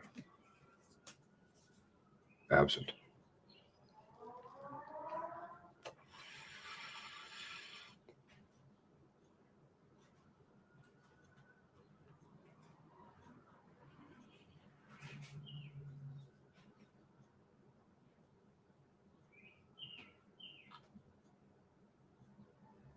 FBI could not prove the call. That seems difficult. Where's the video call up with the U.S.?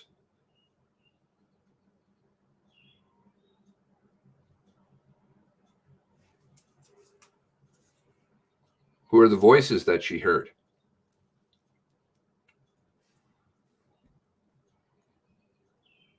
Were those identified? Possibly. I see a comment in there as to the cell phone. I'm not going to go there right now. What car did she follow him to pick up the money? What car did she follow him to pick up the money? Yes. What car did she follow him in? Good.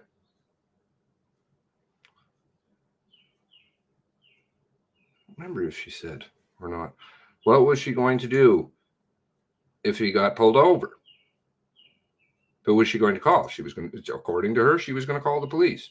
Now, if this is ill-gotten gain money, it seems awfully strange to call the police. Great. How about where and how did Lisa meet Brenda? How was their relationship? What was that call all about? Was it about Lisa? Or was it something to do with Brenda?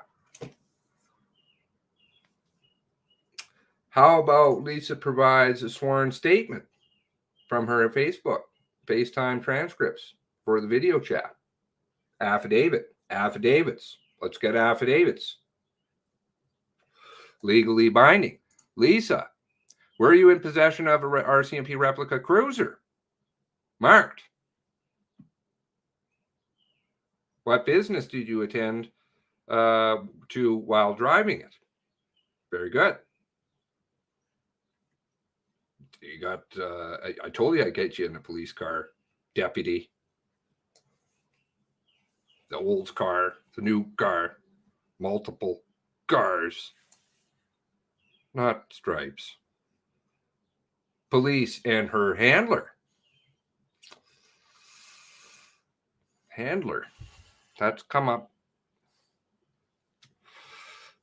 Things all seem to go through a certain channel. Lisa remained in one place. Where? Did she go to Leon's earlier? Why did she not notice him at 3:30 driving around? Did she make any attempts to go and warn other people what the hell was going on? Or was, I'm not saying, maybe she's just really terrified, doesn't want to move. I don't know. Did she have a phone? Did she have a phone? If so, why did she not call? Did she say something about showing the police a card? Showing a police a card if he got pulled over too. Not familiar with that, but I definitely a lot of information to retain. So not sure. Good question. Did she have the authority for excavators on property? Did she give authority? Interesting. Property transfers. Again, government of Nova Scotia. How did that go about? Lisa, did you ever drive marked RCMP cruiser? Did she have her own RCMP marked cruiser? I remember Blair relative in this chat stated Lisa, the Blair truck was locked. Okay, so what truck did she get into? Whose truck was it that she got into? Where was that truck parked? Where did she hide? Why did she choose Leon's house to go to?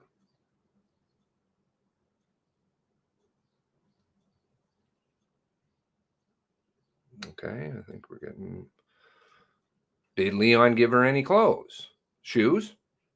Gave her shoes and a jacket, which was folded up at the end of the road. So I don't know. I guess she didn't need it. When she got transferred to the black Jeep, and she slid over him with Ivani. Who, Ivani, interesting enough, said that he thought she was a suspect. That kind of got changed with Brown and Lance.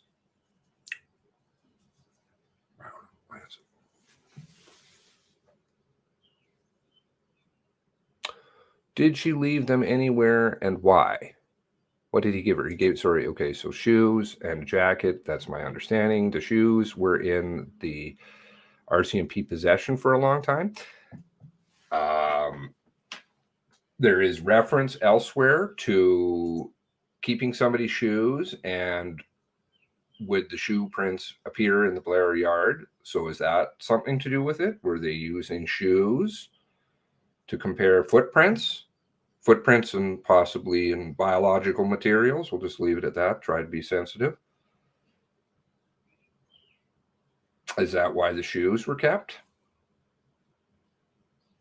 Don't know. Is she a Canadian citizen? I believe so, but don't know. Did she ever shoot guns at a shooting range? Did she ever shoot guns out in Portapic? Again, this goes back to, did she have a pal? Did she write a test? Even write a firearms test? Did she ever attend any of the gun shows? Was she in the vehicle when guns were being brought back? She clearly knew about the guns being brought back. Why is she not being charged with that? Seems like smuggling. Janice's car, because they weren't looking for her, or so they say. I think it's Janice's car. The one down at... Yes, she needs to be questioned about the guns. Guns. They keep questioning. Remember. I've got it highlighted somewhere. I don't know where that is. Fast and Freezies in Chris's notes. Bing. Problem. Was Banfield a member at Hunt Out Indoors shooting range? Interesting. Good question. I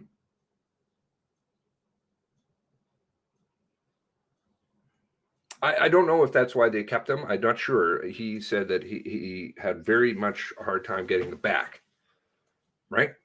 And I do know that in Ron's statement, he states about the shoes, and they ask him, would his shoe prints be there, and how his path. Sorry, they don't ask him but what they are asking him is to try to determine footprints at the Blair residence. So, is that why the shoes were being kept? I don't know. When did she get the shoes from him? Why does she have an import license? What is the import license for? Why is he putting items on her import license? Was she a martial artist? I heard her sparring partner said she was tough. Wow. Okay, that's I don't know. I don't know anything about that, Tara. I don't know anything about that. Was interesting. Was Gabriel someone? Was Gabriel someone who talked about April 19th events the past years in U.S.? Don't know. Who's Neil to Lisa? She knew Tom. How long did she know Tom? How well did she know Tom? Was their relationship on again, off again? Was it common law? Do they have paperwork to support that? Tax returns filed jointly, etc. Did she call the RCMP at Costco? Who did she call? Seems like she's got entourage of people who help take care of her.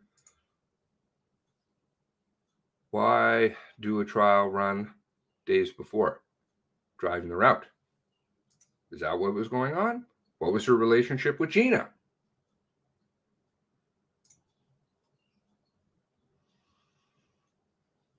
What did she know about the business down in the denture business? What does she know of Paul Clayfield? Boom! Where is Paul Clayfield? Boom! Like big time. Where is all of this? If she was a cadet instructor cadre with Brenda, would have shot. Was she a cadet instructor? I don't know anything about that. Perhaps you can enlighten me, Todd. That would be great. Why did the phone stop working at 6:30?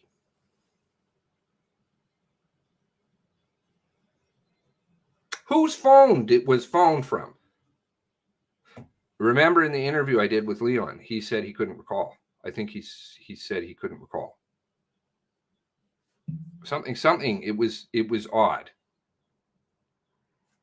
I'm trying to remember. Those of you, maybe you can remind me. Clayfield Yarmouth has denture clinic there now.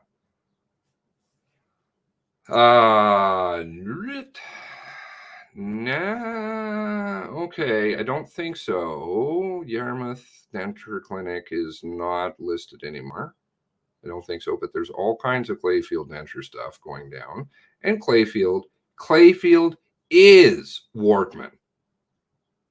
They are the same mailing addresses in mailboxes in New Brunswick for companies like Northumberland.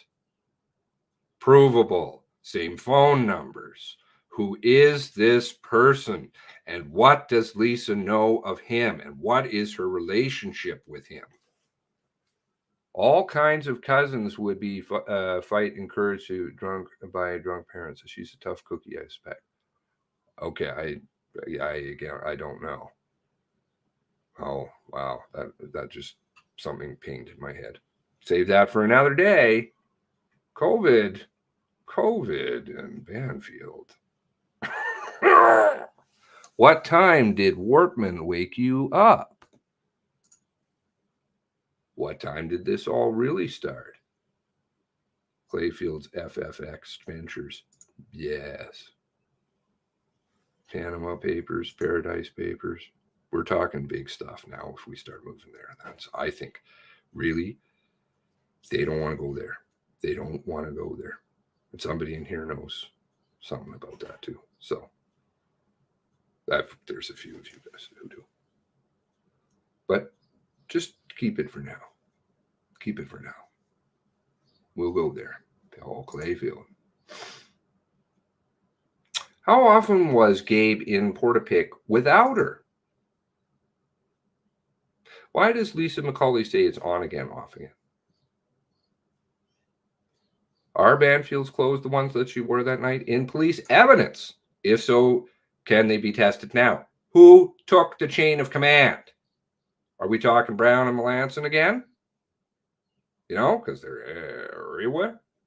Brown and Melanson, who's going to tell a sergeant how it's going down? This is how it is. Really? The same one who takes kids' chain of custody with the clothes? Okay. How well did she get along with Sean and Alana? Great question, Wendy. Thank you. Hello. I didn't say hello to Ash one, by the way. Hello, Ash. One. Ash one. First name Ash? Who knows in this world, right? Staying in city, ECT. Will reenactment of what Lisa Banfield be shown or asked next week? Was there a reenactment done? You think? This? I love reenactment stuff. I really do. Go out there, April, kind of mimicking the weather conditions, and have somebody sit there in their Lululemons that is all about buckle 10, wet. Let's see how that sits out. How long is it going to be before the person's like, Uncle, Sean, in Maine, said guns were gone since 2017. Said one per two per year more. Tonu cover. Yep, the Tonu cover knowledge. Well, when we were going through the ITOs, right? It was, and I was reading off marathon ITOs, right? And it comes up ITO, it comes up Tonu. And I'm like, well, if you know about the Tonu, how can you say you have no knowledge of the guns? This is bonkers. How does she know about guns being stolen? Police took kids' clothes as evidence. They should have taken Banfield's too. Well, they did. I'm sorry. Maybe I've missed this one. They seem to get lost in the chain of command. I haven't seen. They go to Brown and Melanson, and that's where it ends. Not sure. But you guys correct me, please. Was she on the phone that night? If not, who had the phone with the number, which she had been using all night? Ask her about Wortman's other cell phone number, which is so clear. Proved it here a long, long time ago. I have the phone number, for fuck's sake. There's no cell phone. Uh-huh. Really? Okay. So you just didn't know about it, right? Why is it in your phone again? Why is it in your phone, Lisa? His cell phone number. That seems to be a difficult one. Brown Melanson, where? Did Banfield know about the guns hidden in the Ford truck exhaust smuggled? She doesn't mention anything about this again, so I need more substantiation. I know that has been said again. There are, but let's ask. Why not? I have to ask everything. Did she wear the same clothes when she left the hospital? When did she leave the hospital? Where did she go and when did she leave? Where are their doctors? Who all are they?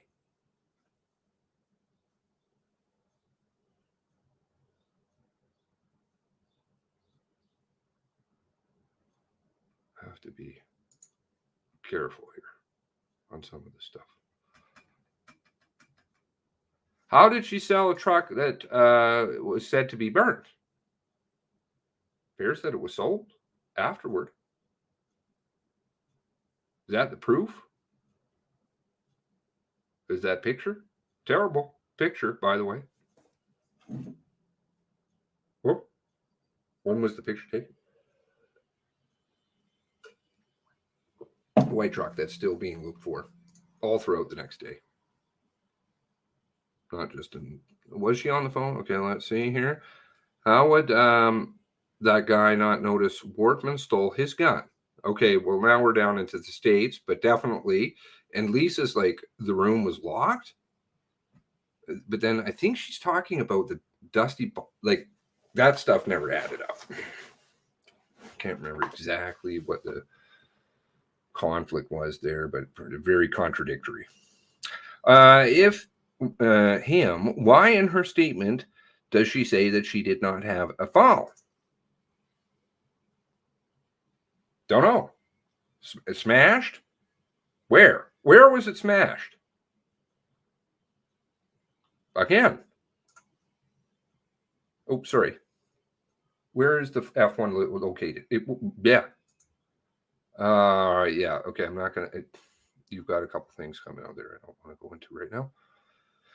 What time did Wortman wake you up? So okay, but because oh dear is throwing out lots of good ones here. Why did the phone stop working at 6:30? So if the phone was smashed and shit, why did it stop working? Oh, we pinged it and it didn't work. But huh? What?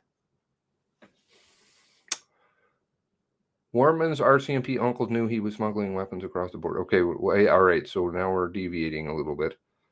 Just trying to keep it focused. No, all of your stuff is really good. Goo. I start using this word goo all the time. Fluid, goo. What treatments were administered at the hospital? Any fluids? Who list of everyone? Is she aware of the list? I don't know. Who spent time at Lisa's bar? Was Wortman still drinking? Or had he dealt with that one? Did he have help? Who were the cops that were stopping in and visiting? Great point. How does she know Wiley? Does she know Dorrington? Banfield's insurance fraud case, selling burn truck, come to court? I don't know, and I just aware that the paperwork seems to indicate that she sold the truck. That the truck was sold. I should say that the truck was sold. So that would be trustees, I think. But let's see here. She had to know what guns he had because she bought the ammunition. Absolutely. She knew all about the guns. So she knew about the possession of illegal weapons. Why is that not a crime? Why is that not reported? Fredericton Yacht Club, smuggling hub. Okay. I'm just so scared. Friday. Nothing at all will be asked. That's fine. We're asking here. We'll be on the record. Rob Clayton, hello. Was she checked if she fired a gun that night? Boom. GSR, right? Does she have gunshot residue on any of her body, clothing? What about her footprints? Her clothing. What about the shoes? Those shoes, were they tested for biological materials or footprints at scenes?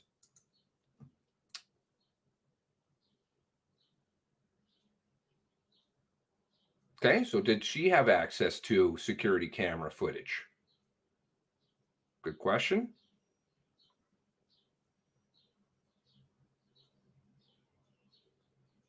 You guys are piling them out. And you see, this is what, come Friday, just, throw those out when they start going into territories that sound a bit odd. Let's make sure that we're hearing exactly what's being said. But Wortman's cell phone was an Android.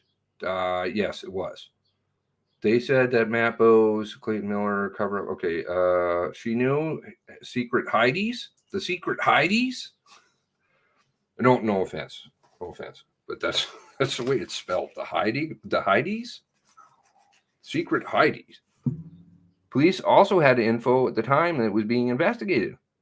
How much dealings did she have? She has the police report. She's in Versadex for kids kicking the door down in. You think, like, why is she's snapping about kids kicking the door? Hello, you're getting thumped. You'd think you maybe mentioned something when you called the police. Hey, by the way, and they came out or whatever. By the way, I called you about this door, but I'm having some problems. I'm wondering if you can help me find emergency shelter or something. You seem to be the people to talk to.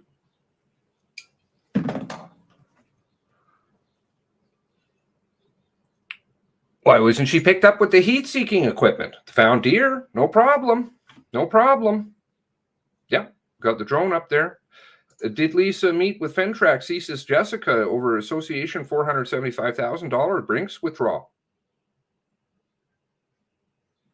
Oh, poor Jessica. Jessica's like Indo. Cover blown. Boom. Not in a violent way. No longer. Everybody knows who you are. I'm a Fintrack. I'm a CSIS. I'm a consultant. I show up at every single thing too. All these national issues, I seem to come on the news. Really now? It's a big secret. Oh, jeez, poor. Doesn't like you, Todd, either. Blocks you right away. I'm sorry. I shouldn't have told you her Twitter. Now you don't get to follow. Wortman's autopsy to show he was drunk. Did Banfield give a test? I don't believe it did. No, there was no intoxicants in the system before the autopsy went poof. I would say the autopsy went poof for D49. D49, major problem. Trust me. I shouldn't do that because that's Brenda. But you will see. It'll come. Was there anyone else in the warehouse that evening? Yes. Was that the party that Lisa McCauley was referring to? Because there seemed to be a party. Barbecue. People ripping up and down the roads, drinking. Made her fearful. Party. Remember there was a party reference way at the beginning of this? The sand.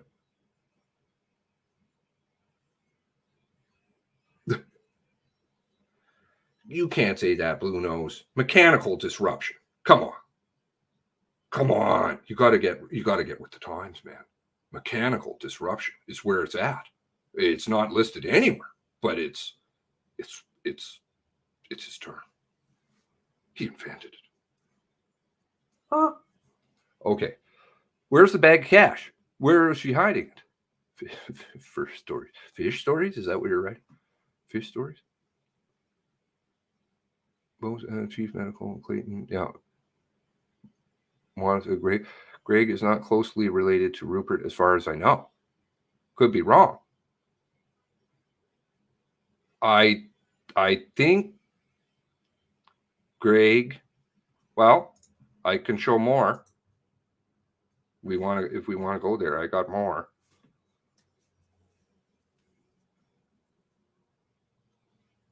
Greg is not close to Rupert. I don't know that. It's his uncle. How the hell do I know? Close to Rupert was definitely close to his brother, Greg's brother, Derek. I assume. I'm not assuming. I know that. He said that in newspaper articles. Short answers to these. No way out clears Lisa's name. Would say that to Tim B, who remains her rep, is untarnished. Oh, well, that probably says something right there. So then you kind of you get a feel for people. Where are they coming from? What are they doing? What are they trying to say? Who are they associated with? Etc.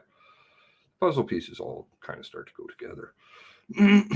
Why did Lisa hide in Blair's truck? I thought Blair's truck was locked. Somebody mentioned something about that, but again, I don't know.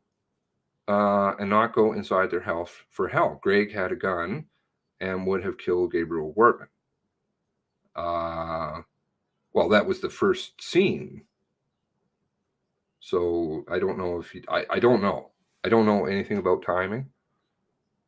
Of course, we get all these other things that like he droning on about. I think more pieces. Why did Wortman want to kill your sister? I read a statement the other day where somebody was not a happy like person in the neighborhood with Wortman, not happy at all in their statement. And he didn't be like, I was on the list. Could I have been on the list? He didn't say that.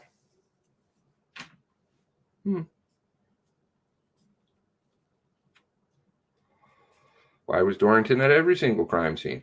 Was it every single crime scene? Brown and Lansing are everywhere. Dorrington's doing some spooky stuff. Again, we're deviating off Lisa, but it was doing some very, very awkward things that he's going to have to probably answer to in a trial down there. Not responding to wellness checks and things like that. That's going to be difficult, especially when you were there an hour beforehand. Do we know if border officers, your statement conflicts with an affidavit, a legally sworn affidavit? Whose cell phone was Banfield looking up phone numbers at the hospital? Was it Lisa's?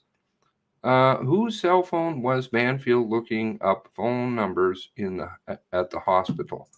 Not sure if I know what you're referring to, Ash. Hello, Arlene. Hello. Why did okay, we got Arlene's question there about the Blair's truck. Don't know. Maybe somebody can add on that. The Blair's truck. I can't. Somebody else is going to know. Blair truck locked. Why did Wortman? Okay. All right. Cindy, Gabe told me his camera were FBI quality and a friend put them in for him. Okay. Did she have access to the cameras? Because Lisa, you can only ask Lisa questions, right? So good knowledge to have, though. Dome light. She opened truck door statement 2. Yes.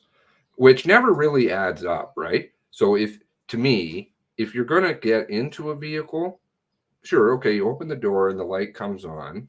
Then you close the door, the light goes off. Okay, but now you're going to open the door back up.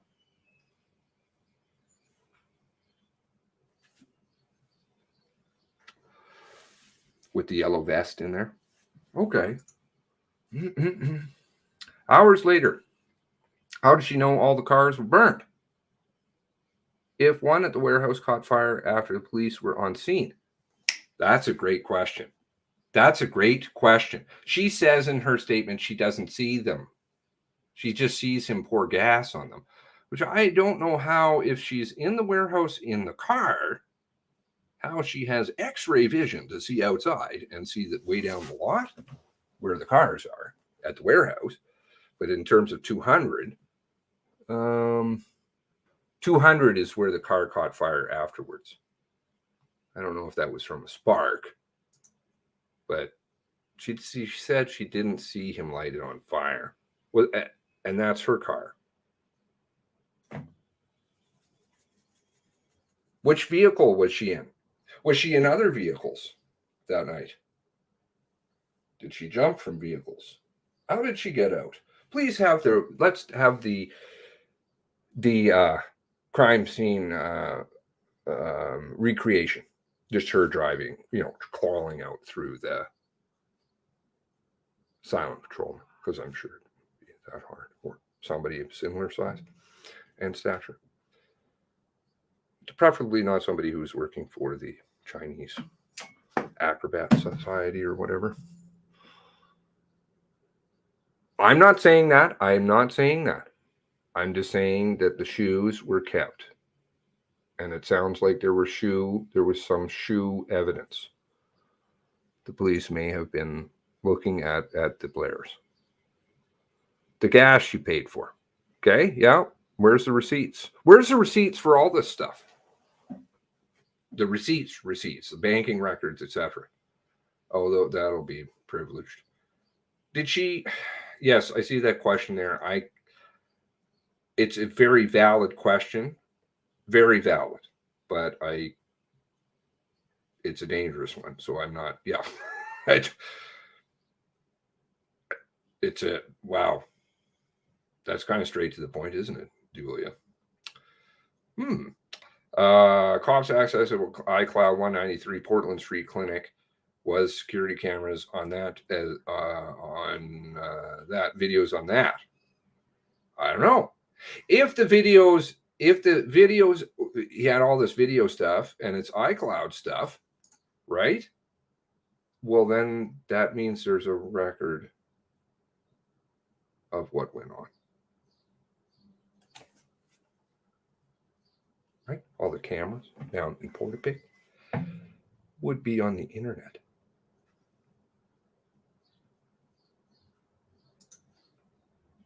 And despite them saying all over the place in social media and stuff like that, like we delete stuff. Yeah, right. We do. And they would pull it. It would still be there 24 hours anyways, at least. Clinton, hit list in the TAF. Okay, Clinton was told about the hit list. Okay, so he was told about the hit list, right? Hit list comes up, hit list goes away, hit list comes up, denial, no. So what's the deal with the hit list? Who knows? How far into the woods was she? Did she stay in one spot? No, she indicated that she moved, I think, but what was her route? This should all be recreated. Tony said that earlier. Very true.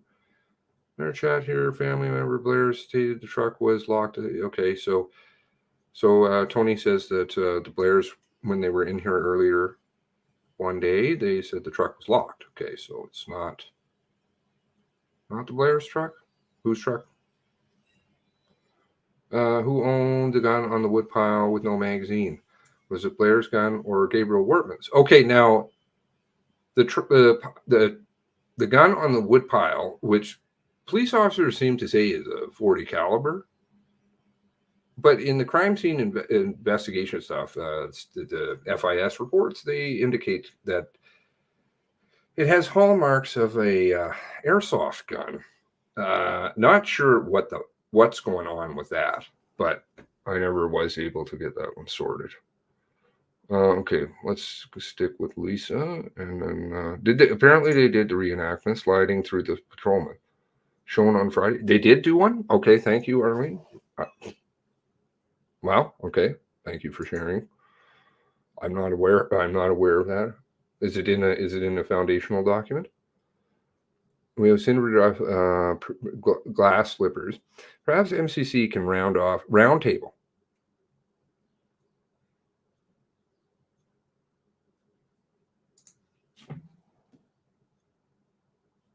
Somebody can do it because it can be done, right? Sure, that's going to match up with all the parts. And when I looked at that Silent Patrolman, there are 4. I think there's 2 or 3 models actually. There's different models. Statement free. Anyway, they do have the picture of it. So they say. One without the number on it, right? Statement number 3, hid under root, leaves. What about her knowledge of Max Libator, and GCS? Does she know Max? The purchases of the cars. What knowledge does she have of any of the assembly of the cars? In fact, that's an interesting thing. I don't think that's really addressed at all. Statement 3, she details hiding under root and leaves. Most detail of her escape. Yeah. Fairy tree, somebody calls it. I don't want to be offensive, but did she ever sleep in the, did they ever show the tree she slept under? I don't know if she said she slept, but yeah. He's laughing at Freckles is laughing at Todd. Todd's a funny guy. People called 911 having to report him having hit list. Does height and trajectory on ballistics have any role here at certain scenes? Does that happen? Short people, upward trajectories. I don't know. Under Fairy House, where Wendy. Does she have? Was it? Why wasn't she named an accomplice? Anyone else would be. Absolutely, absolutely. Okay, give me one moment, please. I'm gonna keep pounding out some questions, please, and I'll be right back.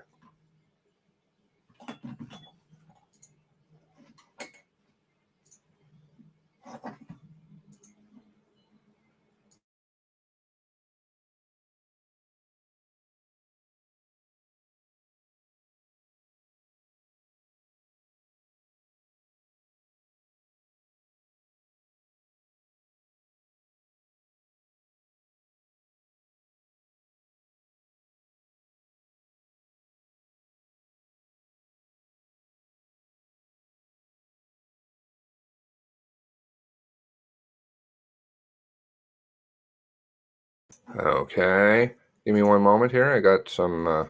Did I unmute here? Yes, I think I did. Got some emailed questions. Thank you. Let's see what they are.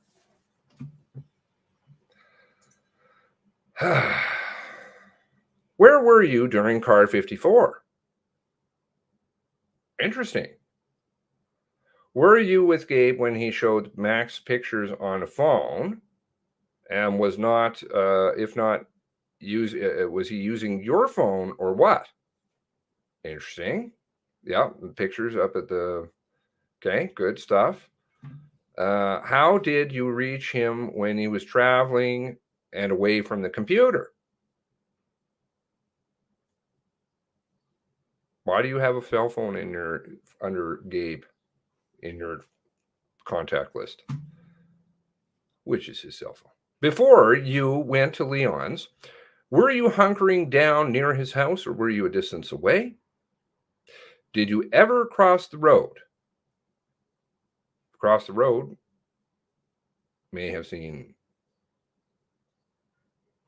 deceased people. Did you ever come across any ERT members, anybody running around in the bush? Because there are a lot of people just kind of running all over the place. What happened with that? Did Gabe ever drive down the cut line or Blueberry Road, to her knowledge? Good question. Were you ever at parties with Gabe with anyone other than your family?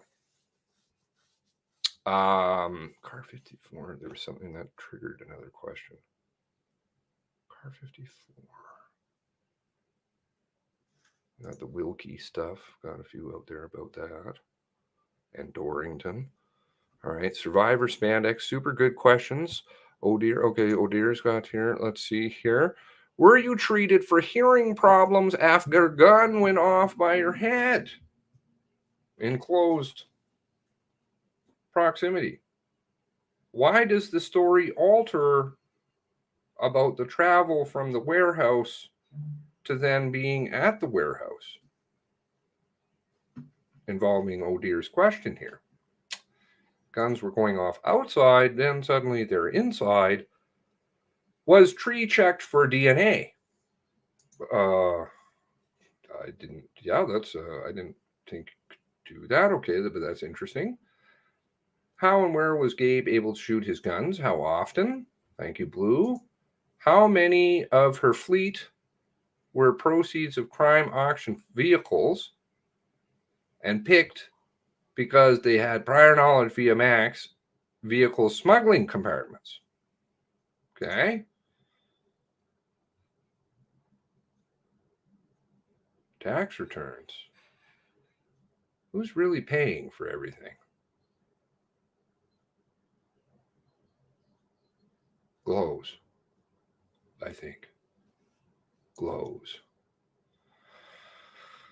Why did she head toward the red? Why didn't she head toward the lights? Seen for miles, reflected in the sky. Yeah, good question. Why did you feel comfortable coming out when you did? Weren't you afraid Gabriel Wortman was in the area? Very good question. Why was it then that you chose to come out? You had all night. Could you not have gone to anybody else's house? No, you wait and then you decide to come out. You don't know that he's dead, do you? Which leads to this question that I'm really having a problem with. Why is it that they suddenly determine that he's alive before anything on Hunter Road has happened? How did that come to pass? You think he's dead? Then you think he's alive. Why? Lisa comes out in that time. Supposedly. She no dirt on her. How does that happen? At a party with other people. She was at a party, threw tires in the water. Or was it in a ditch? Who knows? Did Brenda ever introduce Lisa to Indo Blue? So I don't know. Does Lisa know Balin?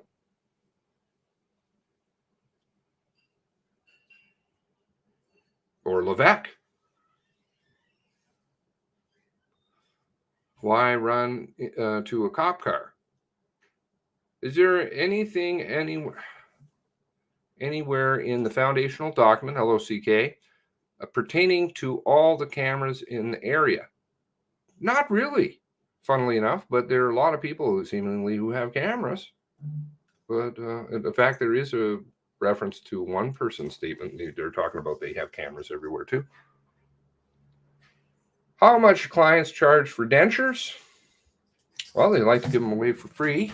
One moment.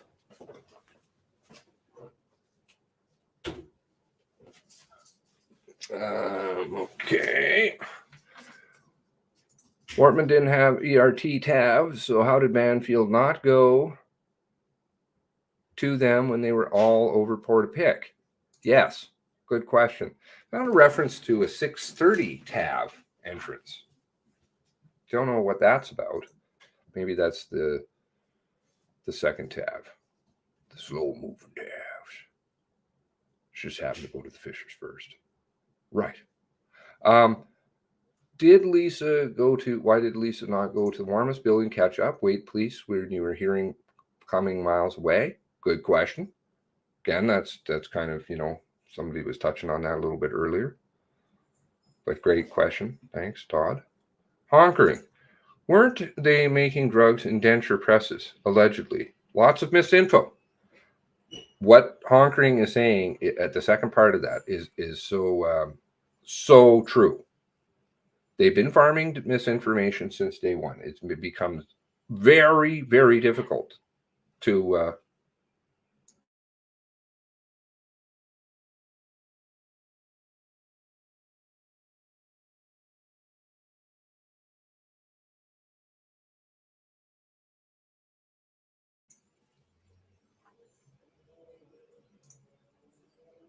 my girlfriend's walking the dog. Nova.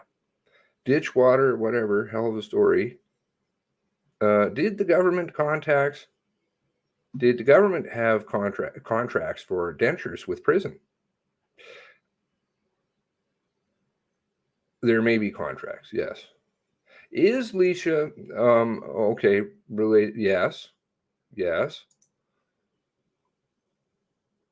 Who made who man denture clinic? Who man dentures a week would they produce? How many dentures? How many dentures a week would they produce? Were the dentures being made? I heard something, and it's coming from a reliable place, that the dentures may have been made in Boston. And that was why there may have been so many trips. Just leaving it out there. Stick with tape woman. Many times has cameras on their homes and cottages. Stick with tape woman. She has a lawyer. I believe Mr. Pinio was her lawyer. I don't quite understand why, but because she wasn't there, didn't do anything. Don't know why you would need a lawyer, but anyway. Did the supposed U.S. friends try calling back if there was a huge blow-up? Why would Gabe get upset at other people when he's upset at somebody in the United States? Does that make sense? That logic is very flawed. Lisa discovered and a secret, and he gets upset with her. Who wants to stay with him? Okay. Lisa discovered the secret that night she never could forgive him for. Did she find someone in the secret room? Well, first of all, that's a definitive statement that she did find a secret. How do we know that? I've never seen any evidence of that. I haven't ever seen evidence of someone in rooms. So I think I'll just try and stay, if you don't mind, Arlene, I'll just try and stick with paper evidence. It's just more the reliable for me right now. Only working 12 hours does not equal the money. No. Had a few beers. Why is that not in the autopsy? Maybe it's a mechanical disruption on the digestive system on the way to the liver. Don't know. Curious question about that, Tara. Is she? Yes. I'm not going to go there right now, but yes, the answer to that is yes. Ashlyn, why is Revenue Canada not being auditing Banfield for tax evasion? Well, it would be great to see the tax returns, but of course, are they going to disclose that? No. That's private information. They built in all the outs. You think, though, the tax returns for the business now, those may be, and the business relationships and papers that are signed to that, potentially business loans, might not be privileged. I don't know.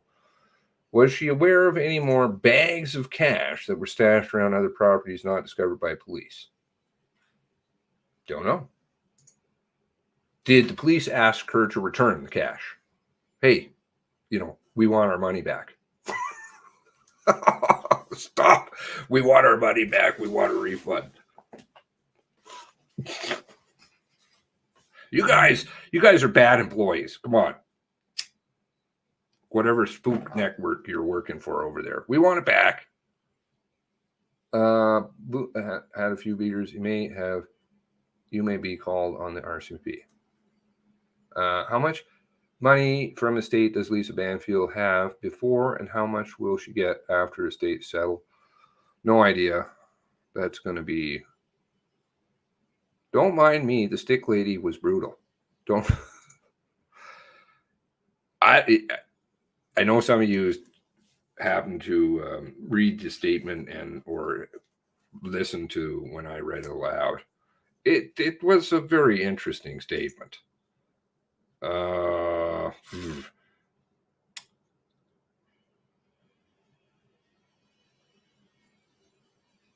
Golden question, conquering something other than the video call could set him off. We may never know. Well, I like the we may never know. They sued that one right away. Right away. Isn't it interesting? Politicians were like, we may never know. McNeil's out there. We'll probably never know. Don't worry about it. Just piss off, you guys. Suggestive. Possibly. Stay away. Don't get into those rumors. Don't ask questions. Fuck off. Tara, okay, so Tara's making jokes. She's not funny, by the way. She's just not funny. Trust me. At all. Terrible. Terrible sense of humor. No offense, Tara. You're bad. Actually, okay, funny. Okay, more funny. Follow the money. Where is your witness for the beating of the teenager? Were you witness of the beating? Where is the teenager? He's decided he wants nothing to do with any of this. Who are the two kids kicking on the door that Lisa phoned on? Versadex. I think we're on lists. Oh, absolutely on lists. I know you said you aren't getting into it right now, but where could I find an answer to that? Well, sorry, which a stick lady? Oh, if you contact me, I can. The answer is yes. Rob Clayton. Lisa, did you? Okay, well, again, those are really direct questions. I frankly don't think. Great question, of course. Were you a participant in any of this? That's a great question. Were you a participant in any of this, in any capacity? Right? Rob's question is quite pointed, but I don't suspect it's going to incriminate herself, but never know. How many pairs of underwear are we talking about here?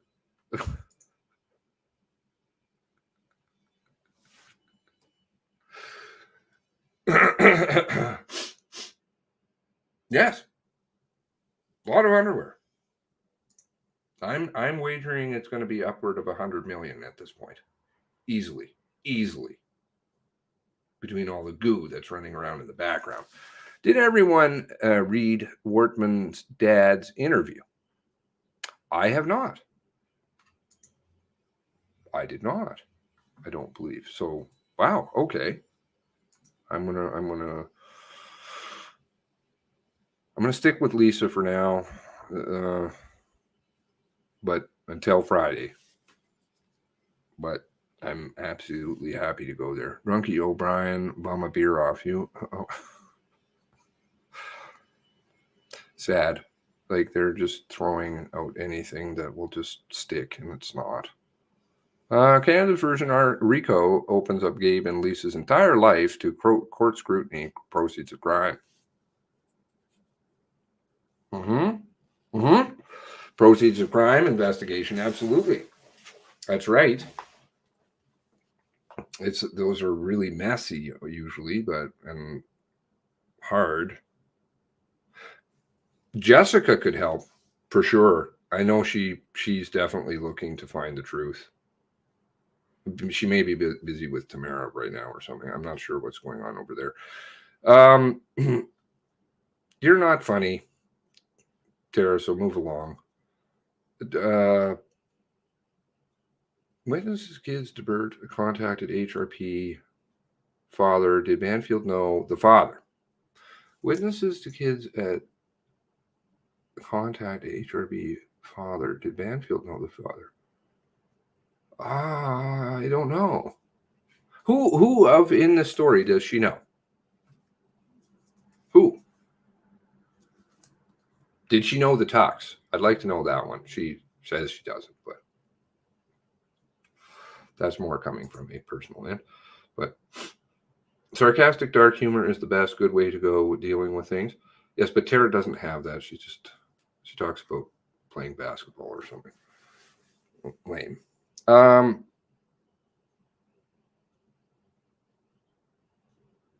What? What? I'm offended. I don't play in those departments, man.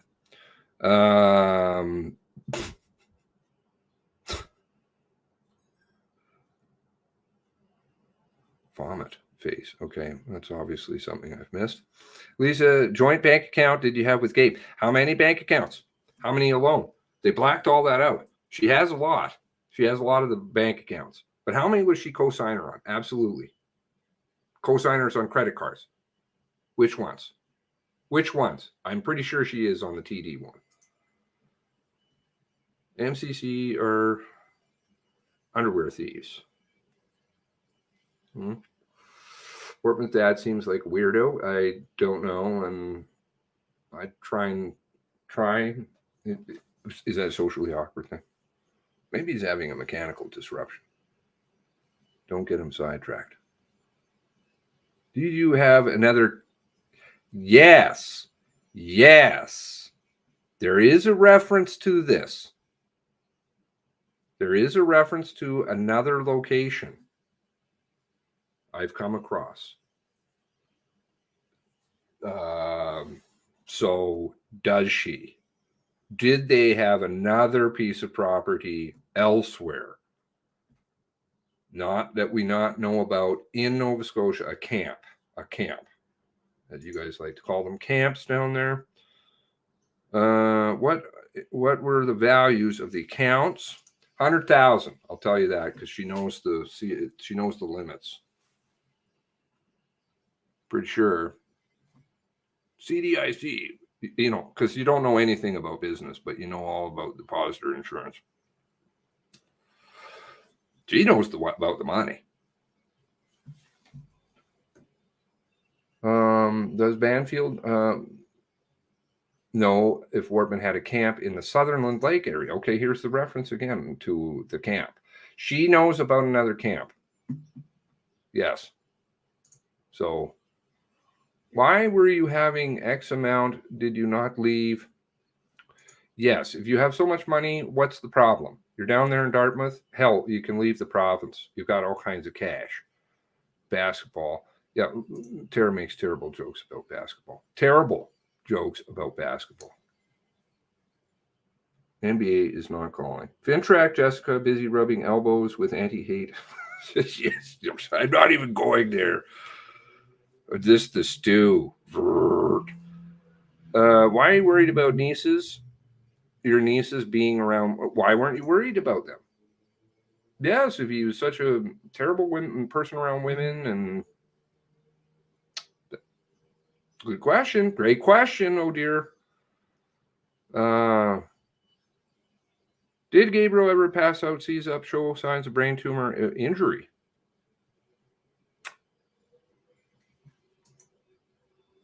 Don't know. I believe he may have had treatment for alcohol abuse.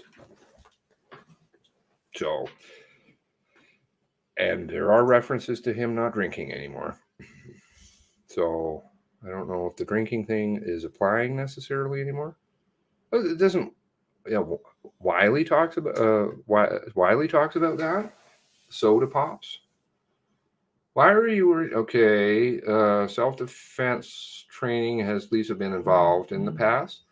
I don't know anything about the self-defense training, so you guys are all way ahead of me on that one. Lisa, why would you not allow Gabe's father to see Gabe after death? Yeah, what was her relationship with the family? What was her relationship with Jeff Samuelson? How well did she know Jeff Samuelson? Brenda knows. Glenn knew him. They all went on vacations together. What about Lisa? Did she come to what about the party? Who all came to the party? As a reminder, under oath. Yeah. I don't know what that means there. What punishments do they have?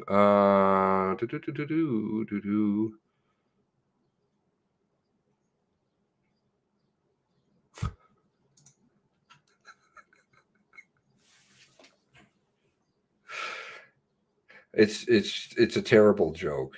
It's a terrible joke she always tells about where's my contract with the NBA. Come on, man. Get real. Wortman Evans have a camp near Gagetown.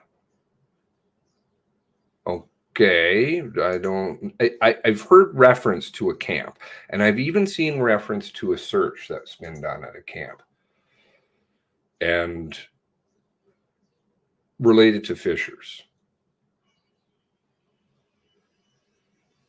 They may know something about that. I don't know. Blue Rose, I don't know, or they may be talking about their own, but there's definitely other references to a camp from not them. I rock a base. You come on, get out of here. Whatever you're talking about, basketball again. Fail. Was a relationship open? On again, off again. We have cottage at Sutherland's. We have cottage at Sutherland's. Not that we know of. Okay, sorry. Can't follow that. We have cottage at Sutherland's. Client gave statement about hidden room with toilet. Okay, who's the client? with wrist holders. Where? What name? What document number? If you can help me out with that, Arlene, I would love it.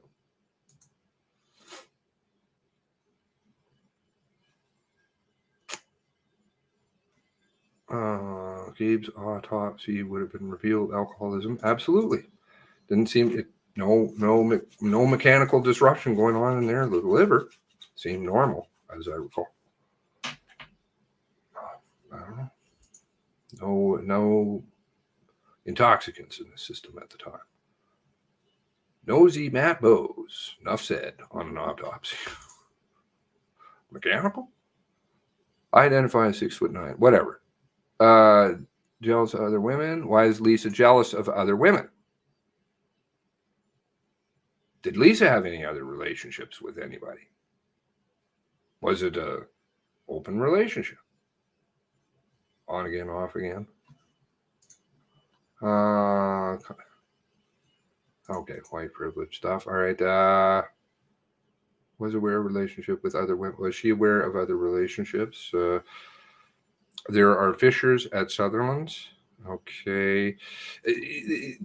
Sorry, I might have conflated two things there. But there is a camp that they have, and there's also a camp that Wortman has.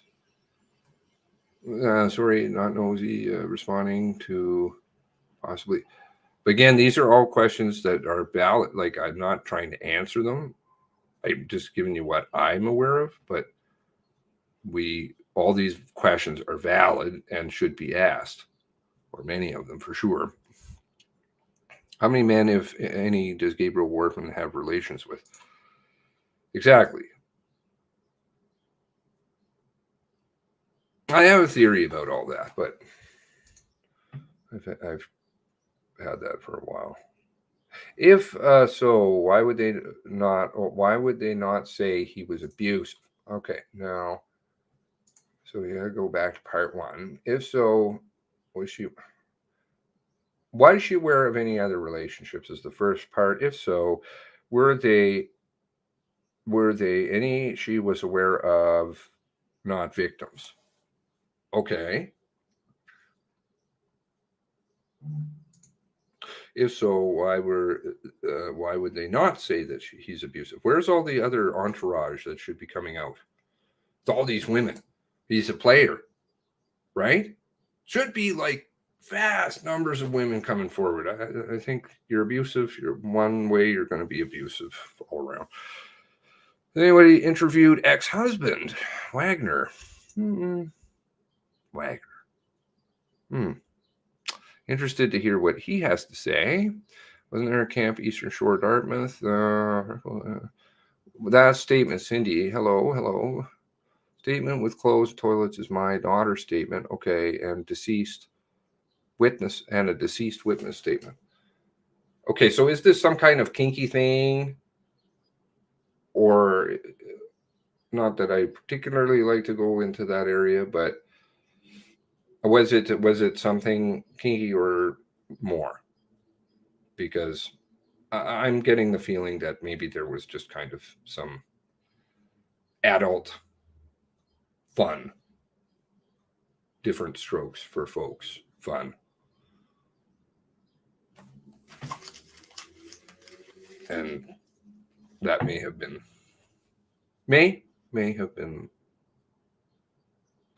was she restrained with handcuff or bathrobe? Handcuff, bathrobe, rope, one cuff on, rope on another. How do you lead somebody around and open up and get dressed with a rope on? There's one. She got the rope on, but then she's getting dressed. Well, you got to put clothes on over top of the rope. Tough. Swinger warehouse fetishes. Yeah, you see the spicy stuff, and the spicy stuff, I just don't know if that has any relation to anything. Cindy, you want to help maybe there?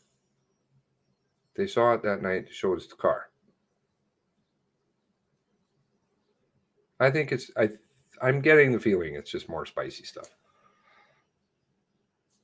There are women I have read from who definitely just talk about that he's just I'm not trying to defend him Please don't mistake me. It's their words. They say he's just a really nice guy. I read some here. It just seems to be he likes the ladies, and maybe he's into some different things. Don't say strokes near Biden or he'll sniff your hair. Oh, no. Wrong. Not sure. It's her statement. I didn't see it. Oh, okay. Well, have you had a chance to review your own, Cindy, yet? I would have you and Ocean both review your statements. Just make sure that they're kind of not misquoting you. Perhaps that may be interesting to note. If the interviews accurately reflect what you said, maybe somebody's safe word was ignored.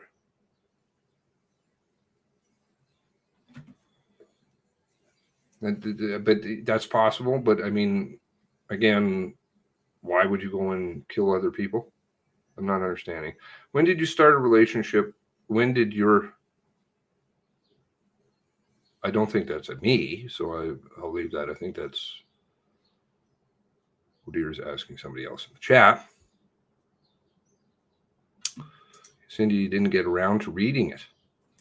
Oh, no. Well, that would be good. You got a friend request from Indo. Wow. Which profile? He's got a few. What is it? Driver. I like that one. That one's pretty good. Wow. The Secret Squirrel Department. Banfield Will Banfield admit that she knows Clayfield? She has to. She has to know Clayfield. And where is all the shit on him? He would be like one of the first people that they're going to go to. All the businesses. Hello. Who is Indo? I'm not even going to go there. Indo was somebody who was... You like Mirage? Do you like Mirage? Like Mirage.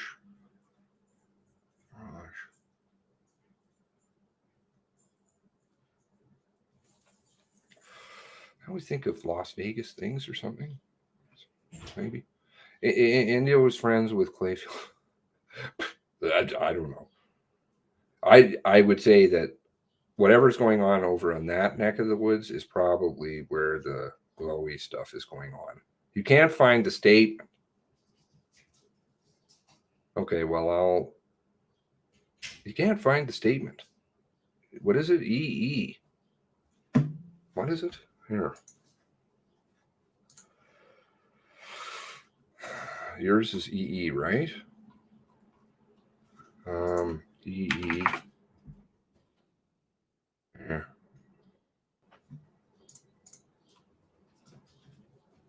There we go.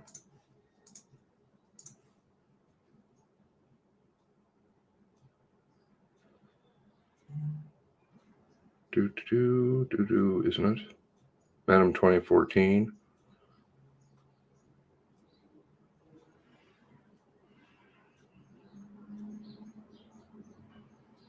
I'm pretty sure this is yours.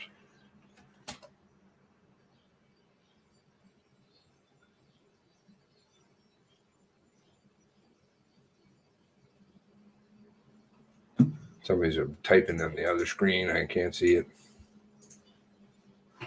What are you guys saying? C-E-E, I think.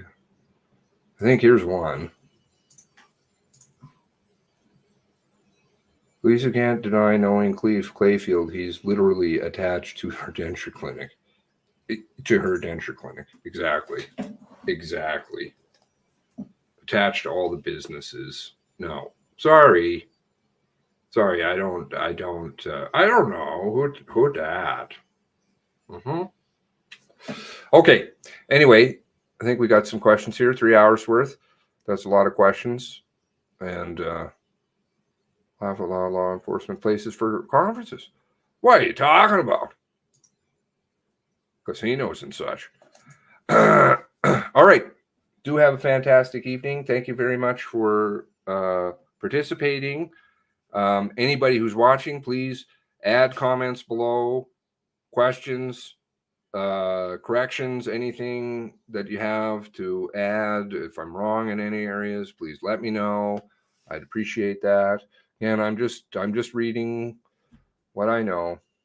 All right. So thanks very much to all of you for participating. I do hope that you have a fantastic evening now that it is almost 11 o'clock there. Bye, dog. And 11:20. 11:20. What? Oh no, don't tell me my clock's off. It says 10:50 on my time down there. You're going to tell me my clock is off?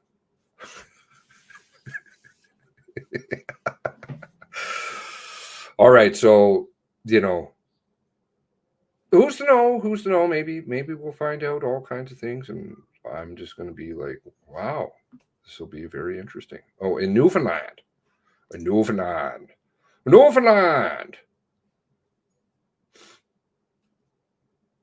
I want to come to Newfoundland too. Are you aware of any other violent behaviors to others from Wardman? Great question.